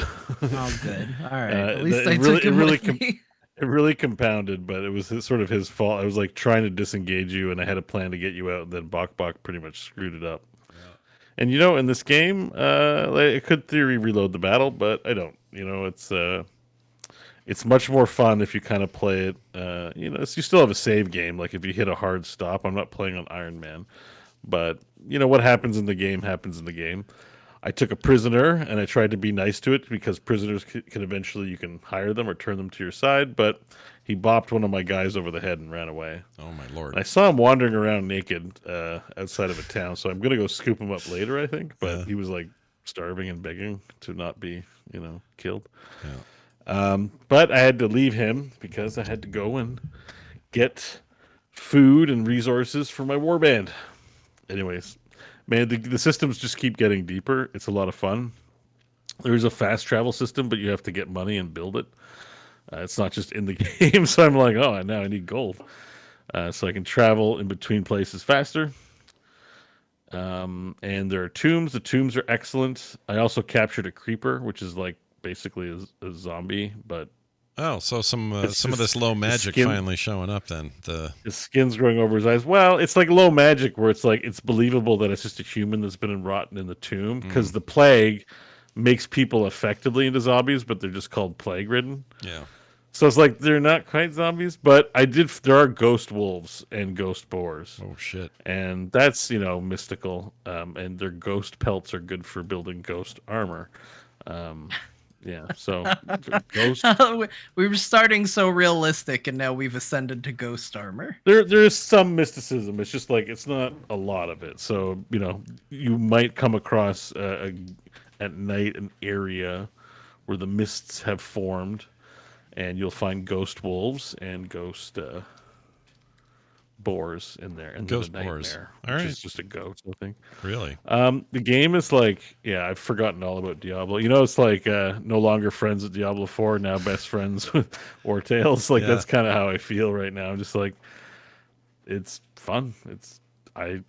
It's hard to like recommend to everyone because I don't think this is a game everyone's gonna enjoy, but it's like perfect. It's like 10 out of 10 for me. Do you think it's who are the people that wouldn't like it? It's just like people like banished people I are think probably gonna like it, right? Like I think it's pretty slow. yeah. I think it's pretty slow. And then I think it lacks it's low fantasy, which people like their high fantasy, and then also it lacks any sort of. There's a story, but it's like sandboxy, like FTL, or there's no story about you, Jedi Fallen Redhead, and your tale of whatever happened. It's like you kind of got to fill in the blanks. You name the characters, and they have a story that's happening to them, but it's not like. It's because it's more sandboxy. The tale becomes their tale. Like there's just little things like if someone dies, Stanley, we had a funeral for the character. Like you can bury the body, and then everyone gathers around and says the eulogy, and it's like it's awesome. There's so many little touches like that and systems that reflect that allow for things to happen. Like I said, the prisoner escaping was funny because I even put Ted down a guard post. That probably explains a lot. But Yeah, it does. Yeah, well, Ted knows in a guard post, and people have relationships. So like, I accidentally shot Walnut in the back of the head, and Walnut grew distrustful of Hope. He was like, "Oh," and then like the characters will have ruminations. So after rest, they'll wake up and start thinking to themselves like, "Man, I'm really nervous about arrows." And you can either you can pick one of three options that sort of tells a story about what they do and gives them maybe a bonus or like a trauma or something. Sometimes it's small, sometimes it's big. It's just fantastic. I mean, I just say just play it. Force yourself to play it. Force yourself to like it. It's great. Force yourself to like it. I like that. It's great. Bo though. recommends. I Force do like yourself it. to like this I like game. it a lot. I didn't get as much time this week as I wanted to play, but I do really like it. So I need to get into it. It Maybe requires that's a lot the of next hours. thing. It's slow. I would say it is like slow, but the hours melt away with fun. Like once you get up to 14 or 15 members in your war band and you're fighting 14 or 15 people, that's a lot of turns. There's a lot going on in the battles, but they get really interesting because it's such a. It's like when they show football movies, but not like NFL football. It's Yeah. like football in some muddy rugby, I guess. Is what I'm saying. Yeah, sure. Football, but it's Australian. Yeah, football, but and not. it's just muddy and shitty. Like it's like those battles feel muddy and gross, and it turns into a real slog. Yeah, and I just love it. yeah. Well, there you go. The other thing too is like numbers. Like Pharrell did 117 damage the other day on a crit, and I was like, oh my god, that's like doing 150 trillion in Diablo 3 in this game. It's just excited. I like that they keep the numbers in check. Like the numbers are very like digestible, and I feel they're dramatic when they're big. I'm not like 117. That's so low. I'm like, whoa. Well, Anyways, that's good. great game. Full-throated Game of the year recommendation so far. Yep, I will sign on. It's a very good game. All right, that's what we played this week. We are going to take a break.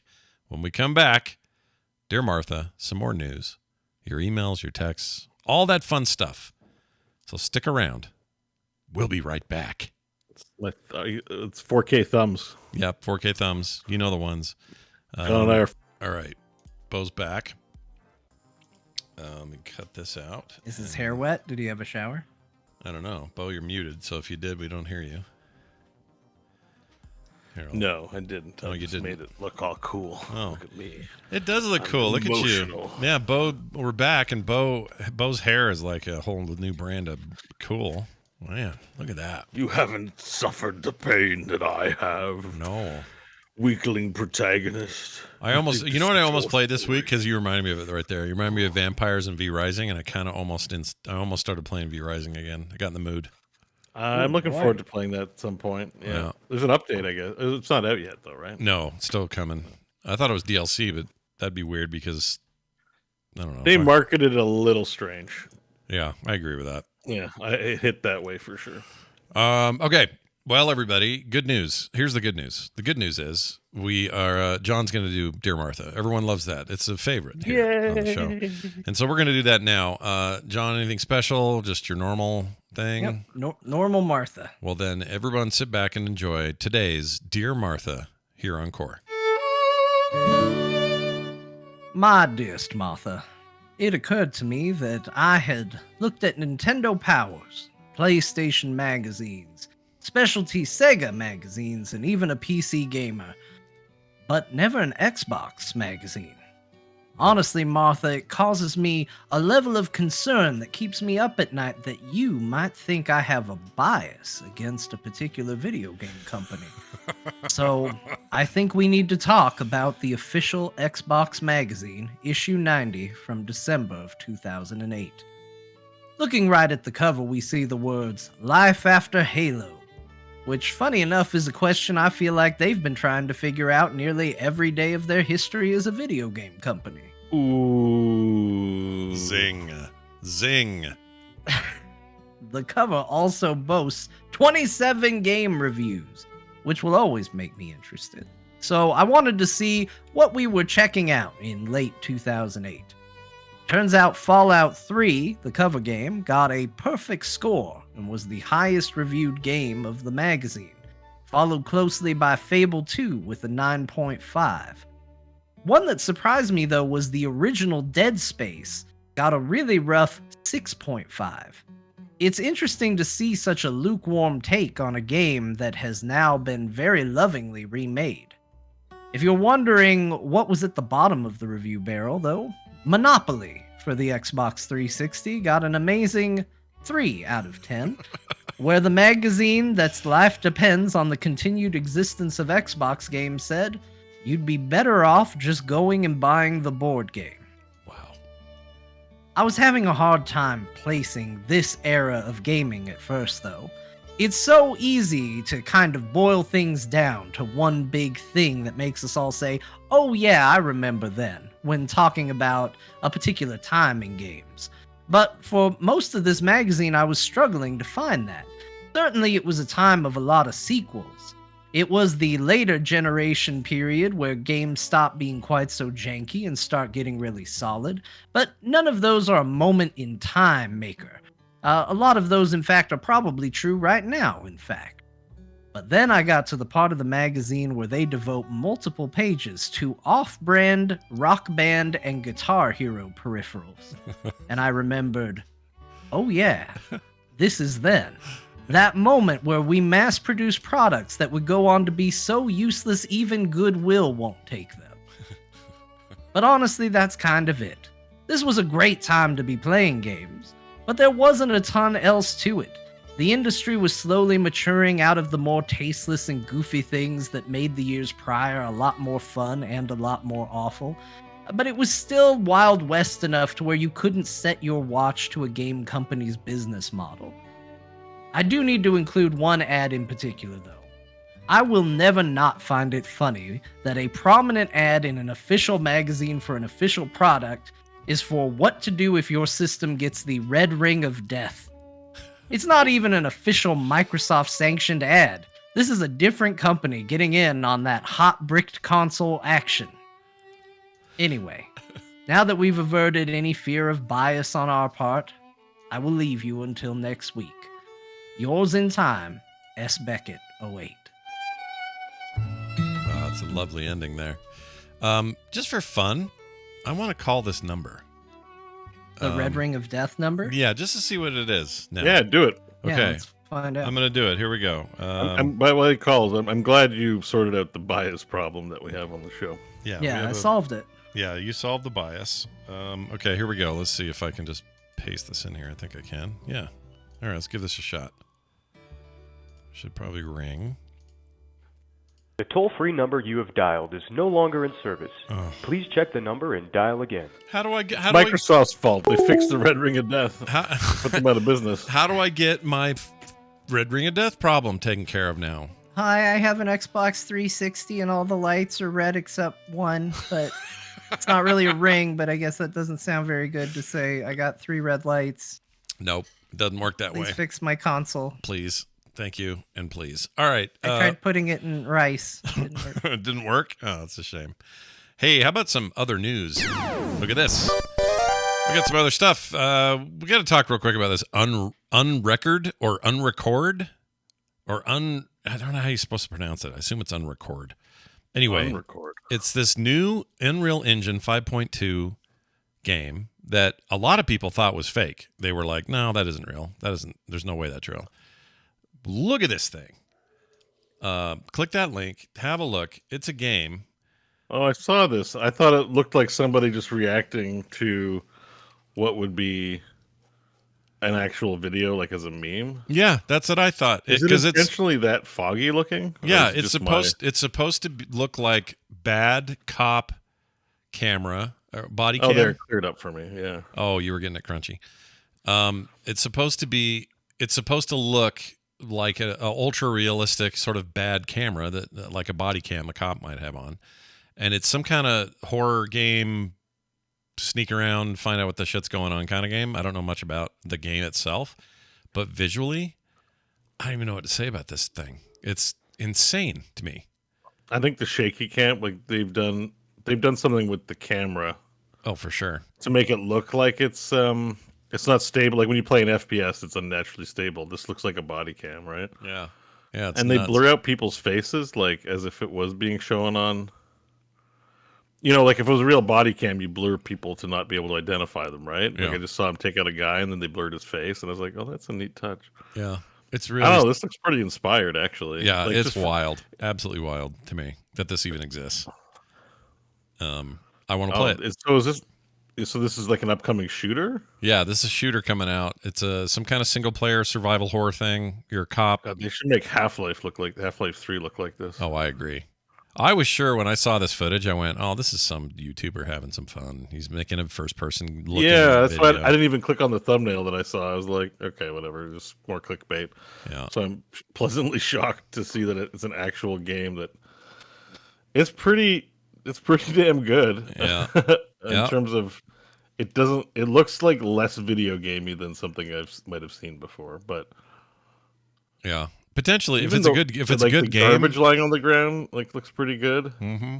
Yeah, I mean the people. They look like people, but they look like video game people. So I'm not as blown away by the people, but that view and the way the camera hitches back and forth. And at a quick glance, I mistook it for real footage. Yeah, it's awesome. So go look at that if you haven't seen it. Unrecord is the game, and it's up on Steam. Is it just a demo? Oh, it is up on Steam. Well, you can't buy it yet, but it's a pre-order or pre-release thing. Yeah, but wishlisting is great. Yeah, well, show your support. Yep, Wishlist. get in there. Wishlist that business. Also, speaking of games I want, there was a Nintendo Indie World event, and those are always interesting. But it turned out this year most of what they showed were games that are already out somewhere else, which is fine. That's fine for them to do that. They're all coming to that console. But one I didn't know was coming was Blasphemous 2, and they announced it there, and it's actually coming this summer, as if I need more to play this summer. But Blasphemous 2 is Blasphemous 1's an amazing Metroidvania, grimdark game. It's very cool. And they're making another one, and it's coming out soon. And I thought I would mention it. But some of these, like My Time at Sandrock, that's been on Steam forever. None of that did much for me, but that game looks great. Where is it? There it is, Blasphemous 2. If you haven't played or seen Blasphemous 1, you are missing out. It's always on sale. It's on my I bought it but didn't play it list. Oh, it's so good. But I haven't played it. It's so good. It's often on sale for like $5 or something. It's just a great 2D, it's pixels, but what they do with the pixels is really impressive. It's beautiful. I love that game. Really hard though.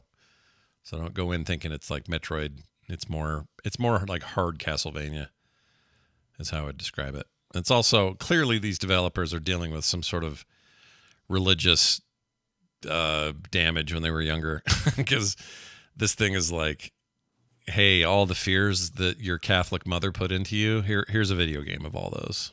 So enjoy. Anyway, Blasphemous 2 coming out this year. Sony acquired another studio headed by Bungie veterans. Skywalk Studios joining the PlayStation family. That's exciting because Sony makes good first-party games. So this is probably a solid pickup for them. Well, wait a minute. Doesn't acquiring a company mean that all the other good video game companies are going to go out of business? Well, I know at least one listener that'll love that we said this. Yeah.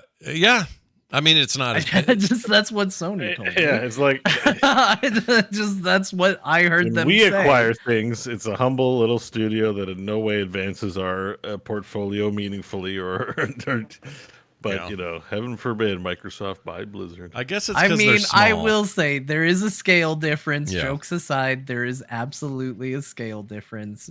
It continues to be funny, and I'm going to enjoy the humor found in it until I can't because it's over. Right. Sony's just dead jealous. If the roles were reversed, Sony would buy Blizzard if it could. Of course they would. Know what I mean? Of course they would. Are you kidding? Of course they would acquire them in a heartbeat if they could. They're just jealous and buying time. That's all it is. Firewalk has worked on games like Call of Duty, Destiny, Apex Legends, Halo, and other titles since it was formed in 2018. And they have 150 employees, still growing. It is the Sony's 20th studio acquisition. So seems to me like they're really into buying. They've done this 20 times? Yeah, they're into it. They like doing it. No wonder I have a PlayStation. They're taking over. I mean, we don't know the Xbox numbers. I'm sure Xbox has them beat. 20 sounds small. What the total number of studios acquired? I don't know. Yeah, I'm actually. pretty sure at like some of those E3, Microsoft was touting a lot of like, we've just purchased 15 game studios, and that was like years ago. Yeah. So we could find this data. They all do it. Is the point? They all do it. Yeah, of course they do. I Sony's just find pretending a that lot of nobody does humor it, but in the defense of it. And for the record, I will say too, I think Sony fighting it as much as they do makes perfect sense. Why wouldn't you? Of course you would. It serves to hurt your brand. It absolutely does. No matter how much Microsoft says, no, we're going to be good, we're going to play fair. it hurts your brand to have this happen. So of course you fight it. Like it's a given. They'll probably not win it, but they'll fight it, and they should fight it. Why wouldn't you fight it? Of course you would. John's right. Okay, Sony. Lord of the Rings Gollum, the game, that's coming out. We got that game. Oh yeah, I keep forgetting about it. Is Liam voicing? No, which bums me out. I don't know who Wait, it is. what? I thought that was the only reason they were making this game is to let Liam voice Gollum. I mean, Yeah, I would have. It was Andy Serkis in the movie, so I thought it was Liam doing Gollum. I asked He's him done outright. it before, right? Oh, yeah. Pretty frequently he does it. Yeah, the last two. a different game. The last two Mordor games were him. He did the Gollum in those. Yeah. So he knows he does it better than anybody. And I asked him, and he said, "No, it's not me." So unless he's lying to me, which he could be. Well, good. I'm gonna feel even less making fun of this story. Continue. Well, okay. So the story. For a minute, I was gonna be like, "Oh, Liam listens to the show. I'm about to make a lot of jokes here." But sure. No, But now he's out. He's out of the blast radius. Got some hot gamer takes, like he's never heard them before. Well, so here's what they're doing. Innocent Liam's ears. He doesn't know the kinds of. Never heard a criticism before. He doesn't know what it really talented. sounds Yeah, like. they don't know Your what- game is shit because it's 99.9% great, but the 0.01% that I would choose to criticize makes it the worst game of all time. Yeah. Ah! Yeah, they never hear any of that, I'm sure. Yeah, that never happens. That was a He crusty. doesn't know about that. That was a weird sound that Bo's mic made. It just now. was the microphone decided to allow 1% of his yell. Oh, yeah, it backed down like a scared dog and just went, "Okay, Everything- fine." Yeah, isn't everything. It's trying to adjust my voice and make it sound nice and struggling. I assume. Yeah, probably is. Yeah. Anyway, the whole controversy here is they have some DLC for that game. Not DLC, but payable content that you have to pay behind a paywall. Horse armor. Yeah. It's worse than that in my... Well, I know okay. I know it is. Let's just say it. I don't know if Just it's say it worse. 'cause it's dumb to I don't know if it's say. worse because their explanation makes sense to me, but I also wouldn't have done it. But anyway, Elvish is a language option. You can have everyone talking in Elvish, and there would be subtitles for it. They are locking that behind a paywall. If you want to hear Elvish, you pay for it. I don't know why you would. But here's what they said. Their explanation was, look, having the right voice actors who can speak fluent Elvish is actually kind of hard and expensive. And we went through this trouble and we don't want to do it for free. I kind of get where they're coming from. I just wouldn't have done it in the first place. Like, why even bother? If it's that big of a pain. That's a shitty take. Like, I would why never do even bother doing? I wouldn't because all you're going to get is heat for this. This is just going to be a pox on your game. I agree with you that it sounded like you were in agreement. Like, they should charge for it. That's like special, man. It is, but what I'm saying Like- is it going to be worth the blowback? I don't know. I don't know if it will Like, be. like it's right to be. It's not like you can get a Korean localization team to do your Korean, and you're not going to charge more for Right. the Korean language pack, right? Like, that's normal. But like you said, how many people are fluent in Klingon, right? Like, No. I even if it was cheap, I still say it's like that's a premium service. Like, if you want your Final Fantasy 14 to be entirely written and voiced in Klingon, Yoshi's gonna charge you for that. You know what I mean? Like that. You No, gotta but pay for that's that. a niche thing. Here's a. That's crazy my idea. point. Yes, Here's like, a that is crazy my- idea, you guys. What they're saying is like, we think that there is a thing that might bring a lot of value to this product, but we should probably charge more for it. Like, what? That sounds like half-assing it. Did they charge extra money for the Kurosawa mode in Ghost of Tsushima? Or did they No. put it in because that was going to be a thing to make the game better? That was easy. They did it the weekend. Yeah, the weekend. Just do it over the weekend. Like, here's the Like, I thing: just made the is camera like, different. Woo. it is one of those things where you hear the explanation and you go, yeah, that makes sense. But then you actually think about it and you think, well, but wait a minute, why didn't you just put it in the game? Yeah. I can kind of, Like, what about it makes it such a premium feature yeah, that you don't incorporate that into the cost of making the game? it does. They're seem like, a but little we weird. really English. tried on it. Well, what does that mean? Did you half-ass the rest of it? Like, no, but we really tried and we want extra No. money for it. Yeah, You get because English and Korean though. Like, you get whatever localizations are available to you. You get all that. I Yeah. know. Yeah. But Elvish is like, But what makes this feature so premium that they don't just do it for the game by default. Well, I think what it is, like Bo says, there's the resources and stuff exist for actual spoken languages on Earth. The fake languages that are completely separate from any vernacular anyone uses on this planet, to get the right people to come and do good VO for that is expensive. Like eight people, right? Which is my whole point about them. Why bother in the first place? Like, if you're going to make this DLC and the only way you can do it is, well, we got to charge for it, I think that's a mistake. You're just asking for problems. What this suggests is that they had an idea. They were like, we think this would be a really cool thing to put in our video game. And admittedly, if you're into Tolkien stuff, like, this is a cool thing to put in your video game. And they went to their company, whoever's publishing it, and they were like, guys, it's going to cost a little extra money to put in this feature that's good, but we think it should be in the game. And that company said, absolutely not, unless you make a DLC for the Elvish language pack.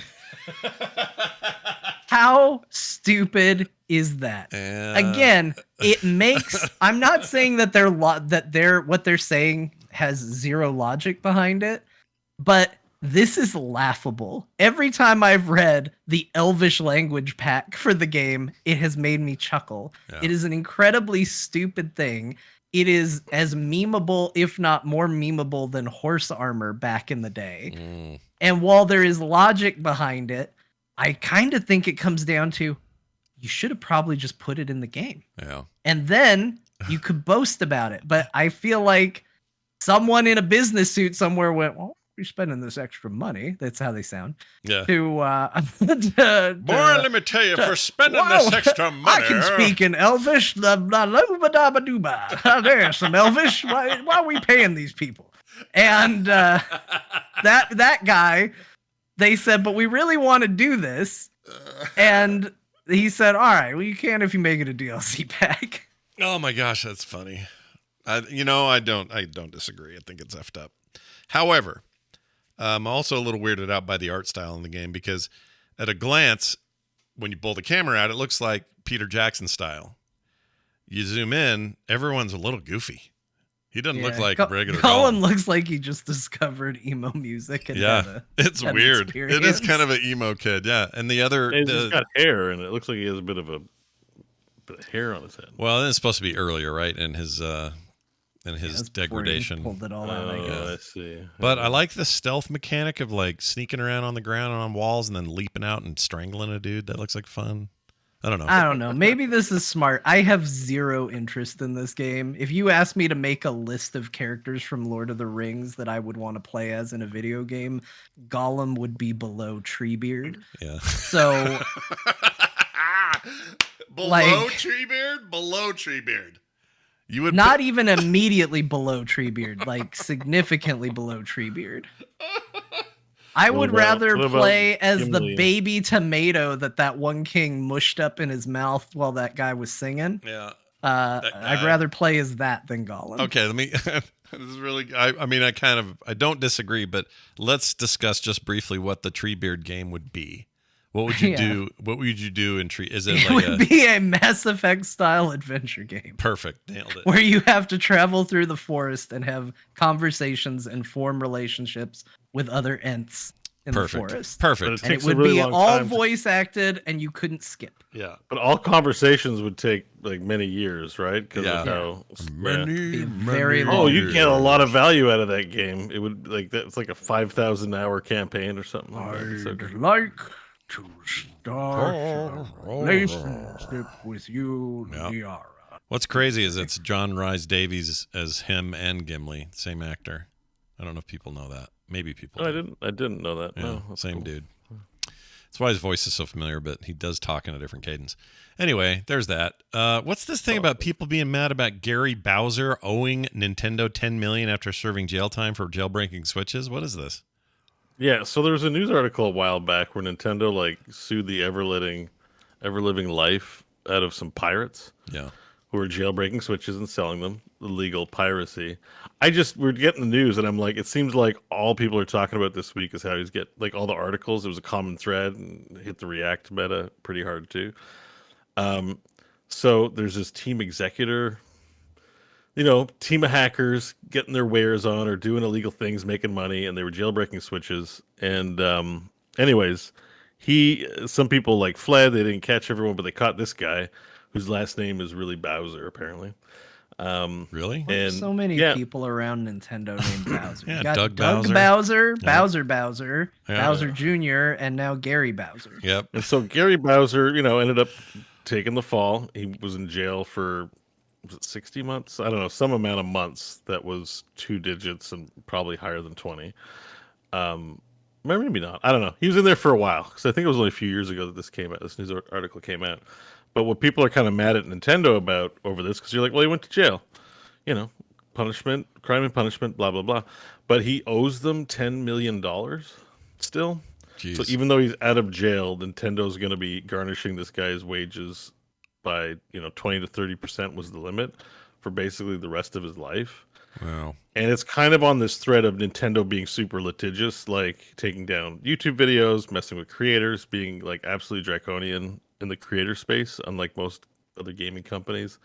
And then now just like a lot of people are reacting like, okay, like this guy served his time, like you're just gonna make him an indentured servant for the rest of your life because he hawked some Switches. Like people are kind of like piss off Nintendo. It's like the sentiment that's going around about this Does seem a little hardcore, a little much. It's a little hard. I mean, you commit crime, there's consequences and all that, but like I think there are murder cases where people have been let off later. Maybe not like murder, but like manslaughter or something. Like there's been situations where like this just feels like he's going to be paying Nintendo for the rest of his life, and it's just kind of. It's a news topic. We can discuss how we feel about it. Should Nintendo be paid for the? I'll tell you, I don't have a ton of interest in Nintendo these days. It's just not my console of choice anymore. But it certainly was in the past. I would never want to be a content creator based around Nintendo. Oh, I would hate it. Based on the stories I've heard. Like I don't know if we talked about it. It was in the running for news articles a couple of times, but like, from what they do around Smash tournaments and how difficult they can be about, this is walking the line. Did somebody do something wrong to their hardware? Yes. So you start to get into a gray area, but like, there's people that are legitimately like passionate people just trying to celebrate Nintendo games and have fun and run tournaments and do esports and do grassroots things. And Nintendo goes after them. I've been sent a cease and desist letter from Nintendo, and they suck. Like I don't like them. So as far as litigious, I'm glad that I don't do Nintendo content. Yeah. And I think that's a shame because I think a lot more people are going to probably go that route. Yeah. It's dangerous to even stream a tiny bit of a game sometimes, or at least it feels like it's dangerous, whether it is or isn't. It just feels like, Nintendo, they're weird. They're weird about this stuff. And I agree with you. I will say, I'm pretty excited about some of the stuff Nintendo Maybe has the coming people out. who rip off Scott stuff and makes T-shirts out of it should pay him $10 million. Yeah, $10 million. Let's go ahead and apply the same I think level. they should too, because I'm gonna be like, Scott, I'm the one who will always remember that it's a snack, not a wrap. Well, here's the problem though. Something I just realized. The one that they copy the most and try to make money on that I drew years ago is the blue shell one, which is a Nintendo property in the first place. So don't make too big of a stink or Nintendo's going to come after you. I hear the blue shell might be in that new Mario movie. There's more attention on the blue shell than ever. Yeah. They don't realize like fandom and fan art and all that stuff. It's so good for their brand. And when they get all litigious like this, it's just so bad for it. I really wish they wouldn't do it. They don't know how the internet works. Yeah, they don't. And they I really know don't. because I've paid them for their internet service for a while now, and I know that they don't know how it works. Yeah, but they are finally releasing Advance Wars Remix, Re-Platooned or whatever. That's happening. I think this month. Or no, May. I heard tomorrow. Oh, tomorrow? Really? Advance Wars? Somebody in our Discord said tomorrow. Yeah, it's the one they delayed, Bo. That's the complete remaster. Really looking forward to that one. It looked cool. I love those games so much. So I'm probably going to have to get that before I go to Vegas. If that's tomorrow, I'll take that. I'll play that in the car. But don't They make stream good games. It's not the gaming division of that company that drives people nuts. It's like they're just known for it. You know what I mean? They're known Yeah. for being like absolute animals, Mhm. and when it comes to that kind of stuff. But like it was just there was another article. Someone has decompiled Paper Mario. So right now, because you Oh, I don't really want saw to that. mod their Yeah. games, Yeah. they reverse engineer them and swap all they do a full asset swap and write all their own code from scratch, but using that as the paradigm. Yeah. And then yeah, so there's like going to be now some, Paper Mario, excuse me, Paper Mario like mods, clones coming out, and they might go after them. A2 AS, what was it? A2S AM2R. There was a Metroid remake. I guess it was a Oh remake, yeah, I know what you're talking about. but it was kind of yeah. like a fan project. I don't think the guy was making money off of it. I know I downloaded it. I think I still have a copy on my PC. Actually, suck it, Nintendo. Um, it's like it's software. Like there is a point where things become damaging, but there's a point to like that money that he's paying is nothing to Nintendo. It's not like they're gonna be like, "Where's my 10 million? We're gonna go out of business because of this guy." They're like, No, 10 they're million gonna is forget nothing. about him, but his life is gonna be severely impacted. And it's a bad look, man. Like especially for a family-friendly company. I don't know. It's been going around, and everyone looks at that and goes like, "Okay." Like at some point, he has a punishment, but he didn't kill anybody. Like Yeah. he didn't fire missiles into Ukraine. Like like what is he really doing? He's copying some software, and like earning money illegally, sure, but like I don't know. It's just It sucks. Here, you know what would be funny? If a whole bunch of the cast of the Super Mario movie that just came out, a whole bunch of them got sued for impersonating Nintendo characters. Do you know what I mean? Honestly wouldn't even be. That would be so funny. Like, I'm never going to do it, but it'd be great. It's like, oh, did you hear Michael Keegan Key, or however you say his name, plays Toad. Oh, he's never going to be able to pay this bill off for impersonating a Nintendo character. I mean, I'm just saying, maybe be careful before you buy red overalls. You know what I mean? Like it's that bad. Where I'm like, if I just show up on a photo, they're like a family photo with the red overalls. They're like, you look too much like Mario. Yeah, or if you're a You plumber, take a chill pill. yeah, if you're a plumber, Yeah, no just more keep that, plumbers. Yeah, keep They'll that quiet. get you. Yeah, be a quiet plumber. Don't make a big deal out of it.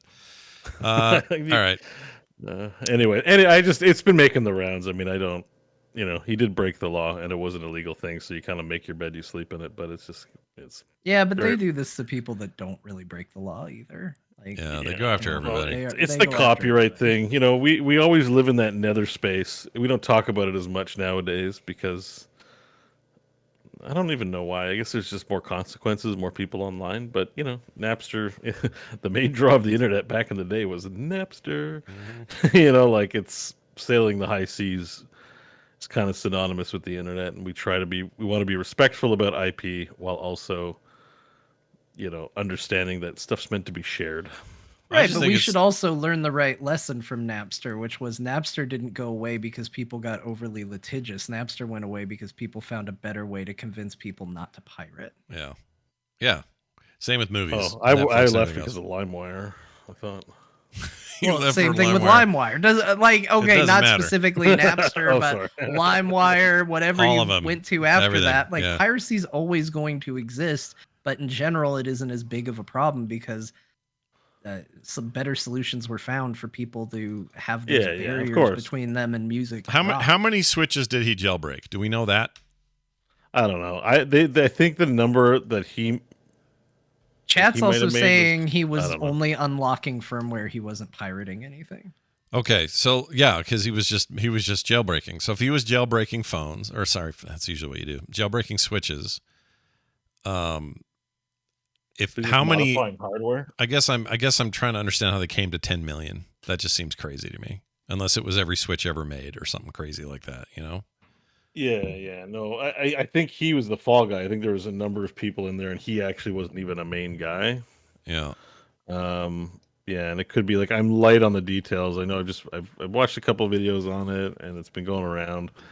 But they slapped him with a 4.5 million fine and a $10 million fine. I guess what's been going around too that's funny is he earned money as a prisoner because you're on work, so he's paid off $75 of his $10 million. Almost there. Wow. He's on his way. But like, this guy was probably not making a lot of money to begin with. Like, this is not white collar corporate crime where someone gets out and they're like, well, I'll just liquidate 5 companies to pay the government back. It's like he's in a different realm. I'm fairly certain this is like a Joe Everyman who now owns a giant company. He made look. It says here between let's see, made an estimated $320,000 over 7 years. The guy's not rich. He's just a dude. Yeah, this is too big a hammer. Yeah. This is a big hammer for a small nail. What do they call it? The David and Goliath kind of situation, where the law is just like, man, you got to pay Goliath $10 million. Like he's basically an indentured servant. He's I don't like that. Like we got rid of when you guys threw the tea in the harbor, you guys got rid of the monarchs. So why is this guy a serf now? What's the term? There's a term for this. We try to take care of in the law. It's called unusual. What is it? Cruel or unusual punishment. This feels a little cruel and a little unusual to me. Like he's served his jail sentence, right? Like, so he did the crime, he's done the time. Yeah, and he'll still be a felon. He'll have lots of consequences as a result of it. But also, he just owes Nintendo $10 million randomly as well. They should call it do the crime. No, if you do the crime, you do the time, and then you pay the unreasonable fine. That's the finish. Yeah, that's right. That's right. Yep. I think just overall the sentiment in the reactosphere, in the gaming space is like Nintendo. It continues to be gross on this side of their business, right? Well done. So, Nintendo. Yeah, I mean, you can be against their business practices and still think they have fun games. Yeah, like, got great you don't games. have to build. Yeah, those two things can be true at the same time. Yeah, exactly. All right, let's do these. That's a good question. We got some emails. One email and a text this week. We also have a phone call, but I'm going to play it at the end of the show because it's kind of long, but stick around for that. When you guys send me like 2-minute calls, they'll probably end up at the end of the show, but I'll still play them. Ricky wrote in from Trailer Bark Boys. Just kidding. This is Cactus Boy 00 on Twitter. He says, hey guys, just wanted to make a game recommendation. If you haven't already, you should check out Patch Quest on Steam. It's a roguelike bullet hell with monster taming and Metroidvania exploration. Plays great on Steam Deck and seems to have a lot of content, but only costs $12.99. It's currently my just one more run addiction, so I hope you'll consider trying it. Thanks for the awesome show, Ricky. Well, if it sounds familiar to listeners, that's because some months ago I raved about this game and played it on Steam Deck, and it is awesome. So I don't mind reading the email again to remind everybody that game is rad, and you would do a whole lot worse than spending $13 on this game. It's very cool. It's not, if you don't like roguelikes, maybe don't bother. But if you like roguelikes and any of those other elements make sound interesting to you, this game is pretty freaking cool. Yeah, it has a lot of projectiles on the screen. Yeah, a lot. It's not as hard as it seems. It's got this cool lasso mechanic where you got to capture, kind of Pokemon style, capture creatures, but it's not really a Pokemon game. It's kind of hard to explain. But it's cool and runs great on Steam Deck, great on PC. It's very good. It might be other places too by now, but good recommendation. Ricky, we also got this one to our phone number, 801-471-0462. This came in the form of a text. Hey, core crew. I can't read. Hey, core crew. Text. Jeez Louise. What are your thoughts on how future-proof the Steam Deck is? One of the main reasons I've always been a console gamer is because I don't want to have to deal with the continual equipment upgrades that are part of the PC ownership. Based on its specs, how long do you think the deck will be current? And is it worthwhile purchase now for somebody who already has 3 main consoles? I looked up this because there was something that rang a bell in a recent interview with PC Gamer, I believe it was, where the dude in charge of deck development told them in an interview that you don't need to worry about that so much. They're not interested in turning right around and saying, here's an OLED version, and next year here's one with an extra 256 gigabytes of hard drive or whatever. They're not going to do that. They don't want to Apple this every year, is what it sounds like. What they want to do is spread it out. Maybe not as long as a console life cycle of 8 to 10 years, but something a little more reasonable, maybe every 3 years or every 4 or something. I think that's a really smart thing to do because these are expensive. I think I wouldn't look at this as buying a computer. To me, this text reads a little wrong in that it's kind of saying like, hey, I don't know if I really want to get into the Steam Deck because I don't I never really got into PC gaming. Well, to me, I would say treat the Steam Deck like a console. It's going to have a vast library of games that work because it's pulling from the Valve library. So there's a ton of games for it. And I would just say this is the console. There's going to be stuff that comes out going forward that works on it. There's going to be stuff. I mean, there's already stuff that doesn't play the best on it. I played Cyberpunk on it. It looked fine. It ran fine, but it was not as good as my PC. But I would treat it more in your head like a console. This isn't going to be something you're buying and repairing and trying to keep up with current technology. Like with backwards compatibility though. Like and if there's ever another Steam Deck and you buy another console 5 years later from Valve, you will be able to play all your old games on it for sure. Yeah. And like indie games are kind of going to be happening forever. Like there will be a constant slew of games that come out that still are supported by the Steam Deck. Like it's a reality of how big the PC market is. Yeah. Like 10 or 20 years, you may not be able to buy and play the newest game that comes out, but indie games that don't have that graphical fidelity, games that aren't AAA might run just fine on it. So I think it's fine. If you're interested in it, I think it's good. And that infinite backwards compatibility is extremely nice. It's huge. Yeah. And that you don't have to worry about it. You don't have to wonder, right. Which, I mean, as much as I like that feature in Microsoft's console, if they do a new one, there's no guarantee they're going to make it fully backwards compatible. Mm-mm. It would be weird if they didn't after Right. going so open this time, but there's no guarantee ever. No, I agree. You said it well. Totally agree with all those points. And as much as I love my device, I don't think it's for everyone, but I think this sounds like a person it might be for because it really is just a console. And they're not trying to, you can't go online and go, I'd like to add more RAM to this. I mean, you can hack the thing. People do that stuff, but that's true of anything. So it's just it's a working device. That's one of the things that makes it great is it just works and it works for a surprising amount of things. And it's awesome. Oh, love mine. All right. That's going to do it for today's show. Again, that's 801-471-0462. You can leave voicemails as well. We have one of those we'll play at the end of the show, so listen for that. If you would rather email us, talktothecore@gmail.com. We'll get that taken care of for you. That is going to do it for us. Now, I cannot believe the list of people who joined us on Patreon this week. For real. Woo! 2 weeks in a row now. It's just like insane. I don't know. Bunch of gorgeous people. We're doing something right, I guess. And whatever that is, we'll keep doing it. But part of what makes it good is we don't really know why. But we know that you guys are awesome. So I want to thank the following people, and I'm sure I'm going to get every name 100% right as I read here. Yeah, there's none in here that I think you're going to struggle with. None. So Siopow probably is correct, I think. Skull Lick. That one I think you probably got right. Okay. Justin. That's easy. Justin. I'm just doing first names. Oh, you're just doing first names now. Okay. Trickster, which I mistake for Trixler, because Trixler also contacted me and wants to do something, and I thought it was him. But if it is him, hey, Trixler, welcome. If it's not, Trickster's cool too. We'll take you. Anyway, Cy Rohan, Zhao Pedro something. I'm sure I got that right. The Zhao Nailed part. it. What's amazing is that the something is in fact the last name. Yeah, I just didn't want to read it. Will, also Tom, Matthew, Tobias Funke 78. Oh, you blew Nice. yourself. He blew himself. Yep.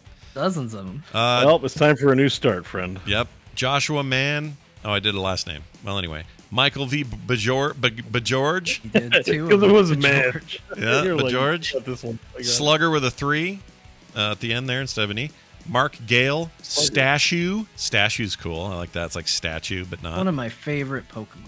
Oh, that's great. It's the stuff that's inside of a Twix bar, isn't it? It's full of statue. Yeah. What am I thinking of? But only the Pistachios. left I think Twix. you're thinking of pistachios. Is that what I'm thinking of? What? I don't know what I'm thinking of. Pistachios? Wait. There's no Nope. pistachios. You in want to this. try that word again, Bo? I did it on purpose. It's pistachios. Oh, you knew what it was. Okay. But I'm saying it Sometimes like I wonder. pistachios. Yeah. It's fair to wonder. Cal L. Pasta. It's pasta magic. Pasta. Look, it's Cal L. Superman is in here. nice. Andrew. Yeah. And finally, Relish the Blood. He scares me. I It's mean, all in if you're caps. gonna relish something, Yeah. Well, is it relish the verb or relish as in the I don't know. condiment. Oh, like relish? Well, would you say Yeah. pickle the relish? No, wait. Well, yeah, you relish the hamburger, right? Yeah, but it still sounds like you're saying enjoy the hamburger, right? And not put No, relish no, on it. I mean relish it up. Get the relish and relish it. All right.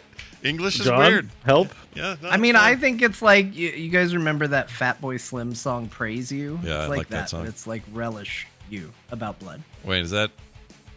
I want to praise you like I should. Oh yeah, that's him. And then it gets all weird. Yeah, I remember that was in Like that.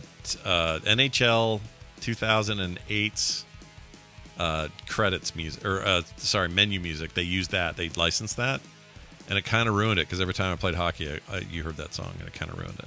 Yeah, you don't want to hear that song too much. No. Maybe you don't want to hear that song at all. And I think you want to hear it once or twice, and then after that, you want to. It's just big spaces between when you hear it again. Nothing wrong with Fatboy Slim. He's great. Just saying. Maybe you license that to the wrong video game. Anyway, if you'd like no commercials ever, artwork in the mail, pre-show content every week, host bonus shows. Bo's going up tomorrow, by the way. I've timed it. So yours is going up tomorrow. Nice. Thank you for putting that together. And other monthly benefits, then sign up today, just like these fine people, patreon.com/core show. It's going to do it for us. If you're looking for anything else tied to the show, it's over at frogpants.com/core. The one thing we like to do at the end of the show is pass the mic to Grandma and let her remind everybody the games we played this week. Grandma, take it away. Well, the sun's still up, so I guess the boys got through this one a little faster than normal. Better it's summer. Anyway, the games they played this week is Scott played Dredge, War Tales, and Everspace 2. He's talked about those, so I've sent him a bunch. He played Salt 2 because he doesn't have any friends in Sea of Thieves. And he played Shardpunk Vermin Fall because he likes killing rats, I guess. John also played Everspace 2, but didn't want to talk about it in the shared played this week. And he played Resident Evil 4 Remake and didn't talk about it. He also played the Vampire Survivors DLC, Tides of the Foscari. Bo played War Tales still. Oh, okay. That's yeah. what we played. That's the important bit at the end. Well done, as always, Grandma. Now take a nap, and it'll be fine. Have a little tea or whatever. We're glad that you're still with Yeah, us. Grandma, go have some tea and take a nap. Yeah, take a nap, Grandma. Yeah, we showed her. That's right. Get out of here. We're playing games here. No grandmas allowed. That will do it for today's show. Thank you all for listening. The show next week will not be on Thursday. It will be on Friday. I'll still be traveling home from Vegas on Thursday, so I will not be here that day. But we will be recording on a Friday night, which will be very fun. So come back on Friday and check out our show. It'll be live right here, as well as or frogpants.tv. So check that out, and you can also get the podcast wherever you get them. That's going to do it for us. For me, for Bo, for John, and for all of you. We'll see you next time.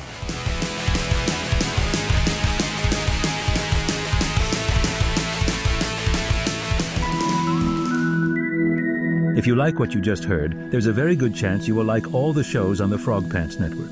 Get more at frogpants.com. Make my chest hurt with regret. Ooh, that's a blasphemous lady.